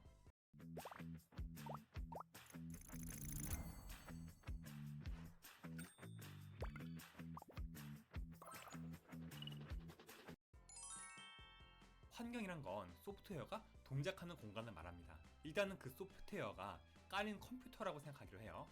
환경 변수라는 건 그 컴퓨터마다 지정된 값이에요. 환경이란 방 안에 칠판이 있고 그 안에 변수들이 적힌 거죠. 철순의 집과 영인의 집이 있습니다. 이 집들에는 서재, 건물 종류, 그리고 현관 비밀번호라는 환경 변수가 칠판에 적혀 있어요. 각 환경 변수는 두 집에 각각 다른 값들이 있겠죠. 이 환경 변수는 어디에 사용되는 걸까요? 다양한 용도가 있지만 크게 세 가지를 살펴볼게요. 먼저 첫 번째, 각 집에 영어 사전을 서재에 꽂으세요 라는 코드를 보내요. 철순의 집에는 서재가 아버지 방에 있고 영인의 집에는 거실에 있어요. 이 서재는 환경 변수에 집별로 적절히 들어간 값 덕분에 어느 집에서든 이 명령어로 올바른 곳에 사전을 꽂을 수 있겠죠. 자바를 배워보신 분들은 컴퓨터에 자바를 깔고 나서 환경 변수라는 걸 세팅해보신 기억이 날 거예요. 내 컴퓨터 어디에 자바가 깔렸는지를 환경 변수에 적어서 어느 자바 프로그램이든 내 컴퓨터 어딘가에 설치된 자바를 문제없이 찾아서 실행할 수 있도록 하는 거예요. 두 번째, 다음 코드를 각 집에 붙는다고 가정하죠. 집의 건물 종류가 전원주택이면 잔디를 깎으세요. 각 환경의 조건마다 어떤 동작을 실행할지 또는 어떻게 시행할지를 정할 수 있겠죠. 개발할 때는 보통 개발용, 배포용이라는 의미의 다음과 같은 또는 비슷한 환경 변수들이 사용돼요. 소프트웨어 개발을 할 때 개발자가 디버깅을 쉽게 하기 위해서 화면에 개발 과정에 관련된 특정 정보들이 뜨도록 할 수 있는데 이게 사용자들에게 배포된 제품에도 뜨면 곤란하겠죠. 그렇다고 배포할 때마다 해당 코드들을 다 지우기도 그렇고요. 때문에 개발하는 컴퓨터 그리고 제품이 배포될 서버 등에 각각 이렇게 환경 변수 값을 넣고 그에 따라 조건을 주면 개발용 컴퓨터에만 이들이 나타나도록 할 수 있는 거예요. 세 번째 케이스, 이것도 정말 중요한데요. 다음과 같은 코드를 생각해보죠. 집에 도착하면 현관 비밀번호를 입력하고 들어가세요. 철수네 집이나 영희네 집 둘 중 하나만 보내더라도 위와 같이 환경 변수를 사용해서 코드를 작성해야 해요. 그렇지 않으면 이처럼 코드에 비밀번호를 직접 적어야 하는데 이렇게 하면 남들에게 현관 비번이 노출된 위험이 커지거든요. 특히나 오픈소스로 남들에게 공개되는 코드들에는 이런 보안 요소들이 직접 적혀서는 안 되겠죠. 이처럼 다양한 용도로 각 환경마다의 값을 지정할 때 사용되는 게 환경 변수예요. 프로그래밍을 배워가면서 알게 되시겠지만 환경이란 꼭 그 컴퓨터 전체뿐만 아니라 도커의 컨테이너 등 프로세스가 돌아가는 보다 세분화된 공간을 의미할 수 있어요. 집을 지을 때 직접 벌목해서 문 만들고 쇳물 녹여서 못 만들고 유리 가공해서 창 만들고 이렇게 하진 않죠. 이미 전문 업체에서 잘 만들어 놓은 자재들 중에 적절한 것을 선택해서 구매해다가 만들잖아요. 프로그래밍도 마찬가지예요. 처음부터 모든 걸 다 내가 짜진 않습니다. K나 기업, 재단 등에서 누군가 코드로 잘 짜놓은 각종 기능들을 가져다가 내 소프트웨어를 만들 때 사용하죠. 문짝이나 창틀, 난간 등을 사다가 짓고 있는 집에 붙여 넣을 수 있는 것처럼 특정 기능들이 함수나 클래스 등의 형태로 공개돼서 이를 가져다가 내 소프트웨어에 붙여 넣어 사용될 수 있는 걸 라이브러리라고 해요. 꼭 남이 만든 걸 이야기하진 않아요. 내 전용 라이브러리들을 만들어 둘 수도 있죠. 어떤 소프트웨어든 필요시 가져다 붙여 놓을 수 있도록 모듈화된 코드 또는 그 묶음을 라이브러리라고 하는 거예요. 라이브러리가 이처럼 각각의 자재들이라면 프레임워크는 기본 골격을 갖춘 집 조립 키트예요. 컴퓨터 조립으로 치자면 마더보드와 프레임워크 그리고 거기에 끼워 넣는 부품들은 라이브러리라고 할 수 있죠. 소프트웨어의 기초 설계가 프로그래밍 되어 있고 이를 다운받아다가 그 위에 덧붙여서 내가 원하는 프로그램을 만드는 거예요. 스프링, 장고, 닷넷, 라라벨, 익스프레스, 뷰 이런 것들이 다 프레임워크예요. 스프링으로 웹 서비스를 만들고자 하면 공식 사이트에서 용도에 맞는 스프링 기본 프로젝트를 다운받고 그 틀 위에다 내가 직접 찾는 코드 그리고 각종 라이브러리들을 붙여 넣어서 서비스를 만드는 거죠. 내가 어떤 것 위에다 뭔가를 만든다. 어떤 건 안에서 그것의 규칙에 따라 뭘 만든다면 프레임워크. 어떤 것을 가져다가 만든다면 라이브러리라고 생각하시면 돼요. 그 경계가 애매한 것들도 있어요. 리액트의 경우 공부하는 과정에서는 프레임워크처럼 느껴질 수 있지만 사실은 어느 사이트에든 필요한 때마다 가져다 붙일 수 있는 라이브러리죠. 웹 프로그래밍을 시작하면 먼저 특정 언어를 공부한 다음 그 언어로 돌아가는 프레임워크를 정해서 사용법 익히고 제품을 개발해 가면서 필요한 라이브러리들을 찾아서 이들을 활용해서 소프트웨어를 완성해가는 게 보통이에요. 오늘 이처럼 개발 분야 전반에서 사용되는 용어들을 입문자분들의 눈높이에서 이야기해보았어요. 이후에도 이처럼 짤막한 개념들을 주제에 따라 묶어서 설명하는 영상들을 종종 준비해보도록 하겠습니다. 그럼 즐거워하세요. 특허받은 여드름 흉터 치료제 스카덤 클리어. 얄팍한 코딩 사전. 첫 번째 주제는 깃입니다. 여러분이 프로그래머의 길을 걷는다면 이 깃을 피해갈 수가 없어요. 평생 어디 산속에서 혼자 짱박혀서 개발하거나 아니면 좀 많이 예외적인 환경이 아닌 이상은 개발자로 일하게 되면 거의 이 깃과 항상 함께하게 될 거예요. 매도 먼저 만든 게 낫다고 가능한 빨리 익혀두는 게 좋아요. 아니 이 깃이 뭐 하는 거길래요? 먼저 왜 필요한지부터 알아보죠. 첫 번째 문제. 고객에게 의뢰를 받아서 앱을 하나 개발한다고 생각해봐요. 소프트웨어란 게 만드는 과정에서 그리고 또 그걸 운영하는 과정에서도 계속해서 뭘 더하고 빼고 고치고 수정을 막 하게 돼요. 그런데 나중에 이전 기능을 다시 가져오게 될 수도 있고 누가 실수로 잘못된 코드를 섞으면 복원해야 될 때도 있고 코드가 어디가 어떻게 바뀌었는지 막 과거 내역을 확인해야 될 때도 있고 하기 때문에 바뀌기 전 내용들도 중간중간 세이브를 해놔야 됩니다. 나중에 언제 필요하게 될지 모르거든요. 최악의 경우 실컷 이것저것 변경하다가 갑자기 클라이언트가 처음 게 낫네요. 그냥 처음 걸로 합시다. 이럴 때 백업해둔 게 없으면 막 하는 거죠. 그래서 개발자가 아닌 사람들이 흔히들 하는 게 중요한 시점마다 프로젝트를 통째로 압축해서 날짜나 설명을 파일명에 넣고 어디에 따로 저장해 놓는 거예요. 이것들이 계속 쌓이다 보면 용량도 차지하게 되고 좀 많이 번거로워요. 두 번째 문제. 조그만 프로젝트는 혼자서도 개발하지만 어느 정도 규모가 있는 프로젝트들은 개발자들이 여러 명 붙어서 작업을 해요. 한 폴더 안에 다른 폴더와 여러 파일들이 있고 이걸 여러 개발자들이 난 이거, 얜 저거, 쟨 저거 하고 맡아서 각자 컴퓨터에 전부 복사해서 작업하는 식이거든요. 이 소프트웨어 프로젝트라는 게 통째로 있어야 테스트를 해보려도 뭐가 돌아가는데 이걸 이메일로 공유하기도 힘들고 클라우드 같은 데 두고 하는 것도 복잡하고 얼핏 생각해도 좀 많이 골치 아프죠. 나중에 에러가 나거나 실수가 있을 때 누가 언제 뭐를 어떻게 건드렸는지 파악하기도 힘들고 그 와중에 첫 번째 문제에서 말한 버전별 백업까지 해야 되는 거고요. 그래서 이 Git과 같은 버전 관리 툴이 나오기 전까지는 개발자들의 삶이 좀 많이 고달팠을 거예요. 지금도 좀 고달프긴 한데 이제 이 Git이란 게 뭘 할 수 있는지 알아봅시다. 화면에 명령어도 같이 띄울 거니까 나중에 공부하실 때 참고해 보셔도 좋을 거예요.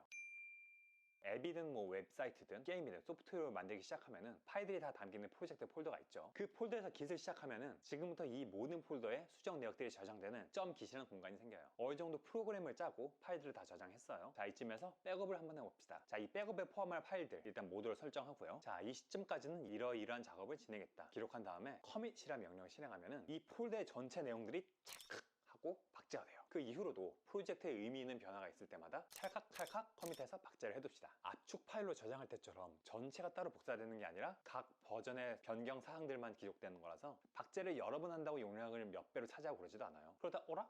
수정사항이 번복되거나 해서 프로젝트를 과거 시점으로 되돌려야 하는 상황이 와요. 자, 그러면 이제까지의 박제 내역들을 확인한 다음에 그 박제됐던 과거의 상태로 복원이 됩니다. 수정된 내역들은 복원되고 새로 만든 파일들은 삭제되고 지웠던 파일들은 또 복원이 돼요. 기똥차죠? 또 프로젝트를 진행하다 보면은 이 기능을 넣을까 말까? 디자인을 이렇게 바꿀까 말까? 결정하기 애매할 때가 생겨요. 이럴 땐 이렇게 가지치기 분기가 가능합니다. 긴 용어로 브랜치를 딴다고 하죠. 주가 되는 코드는 이 메인 브랜치에서 작업하고 시도를 해볼 부분은 이 다른 브랜치에서 작업하다가 이거 괜찮네, 적용해도 되겠다 싶으면 이렇게 메인 브랜치 합쳐버리면 되는 거예요. 이런 버전 저런 버전 매번 따로 복사해서 어디에 저장할 필요가 없어지는 거죠. 이제 중간중간 폴더 압축해서 따로 저장 수거 안 해도 되겠죠. 자, 그리고 협업 회사 서버에 Git이 설치되어 있거나 이따 얘기할 GitHub 같은 서비스를 이용하면 Git으로 박제한 내용들을 원격으로 전송해서 공용 공간에 저장할 수가 있어요. 먼저 다른 구성원들이 작업해서 올린 내용들을 다운받고 거기에 내가 진행한 작업들을 전송하는 식으로 협업하게 돼요. 이 모든 과정들이 순서대로 체계적으로 기록되고 관리되기 때문에 나중에 문제가 생기더라도 이 코드를 누가 건드렸는지 다 확인해 볼 수 있게 되고 얼마든 코드들을 과거 시점으로 되돌려서 문제를 해결할 수가 있어요.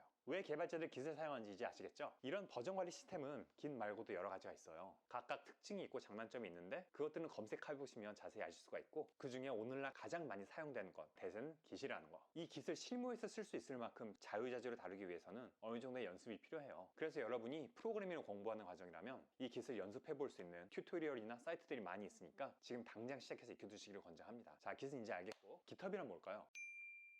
Git은 버전 관리를 위한 소프트웨어고 GitHub은 이 Git으로 저장돼서 원격 전송된 파일들이 저장되는 공간을 제공하는 서비스예요. 이 말이 어려우면 Git은 영상을 찍는 앱이고 GitHub은 유튜브다 하고 생각하시면 편해요. 여러분이 이 Git으로 관리하는 모든 코드들과 프로젝트들을 얼마든지 이 GitHub에 무료로 전송해서 저장할 수가 있어요. 이런 곳이 GitHub뿐만 아니라 GitLab, Bitbucket 여러 곳이 있는데 가장 널리 이용되는 건 GitHub이에요. GitHub에 내가 돈을 따로 지불해서 내 코드를 비밀로 하지 않는 이상은 이곳에 올린 코드들을 모든 사람들이 볼 수 있고 다운받을 수가 있는데 때문에 이 GitHub은 단순히 내 코드들을 원격으로 백업해 두는 것을 넘어서서 전 세계의 모든 오픈소스 프로젝트들이 공유되고 수많은 자발적 참가자들에 의해서 발전하는 공간으로 작용해요. 오픈소스란 말 그대로 코드가 다 공개된 소프트웨어 프로젝트예요. 전 세계 사람들이 GitHub에 올려진 그 프로젝트들을 다 볼 수 있기 때문에 잘못된 부분을 수정하거나 더 좋은 기능을 구현하는 코드들을 지구 반대편에 있는 뛰어난 프로그래머에게 제안받을 수도 있고 또 내가 다른 누군가의 혹은 다른 회사의 프로젝트에 기여할 수도 있는 거죠. 잘 알려진 오픈소스 프로젝트에 내 코드가 기여한 기록이 있으면 자기 만족도 있겠지만 그게 취업할 때 강력한 플러스 요인이 되기도 해요. 이런 과정 속에 멋진 프로젝트들이 만들어지고 발전해 나가는 곳이기 때문에 GitHub은 이 자유 소프트웨어 혹은 오픈소스의 성지라고 불리기도 해요. 지금 당장 GitHub에 접속하셔서 세계 곳곳에 뛰어난 프로그래머들이 작성한 수많은 코드들을 직접 살펴보실 수가 있습니다. 자, 오늘은 이렇게 Git과 GitHub에 대해서 알아봤습니다. 설명이 미흡하거나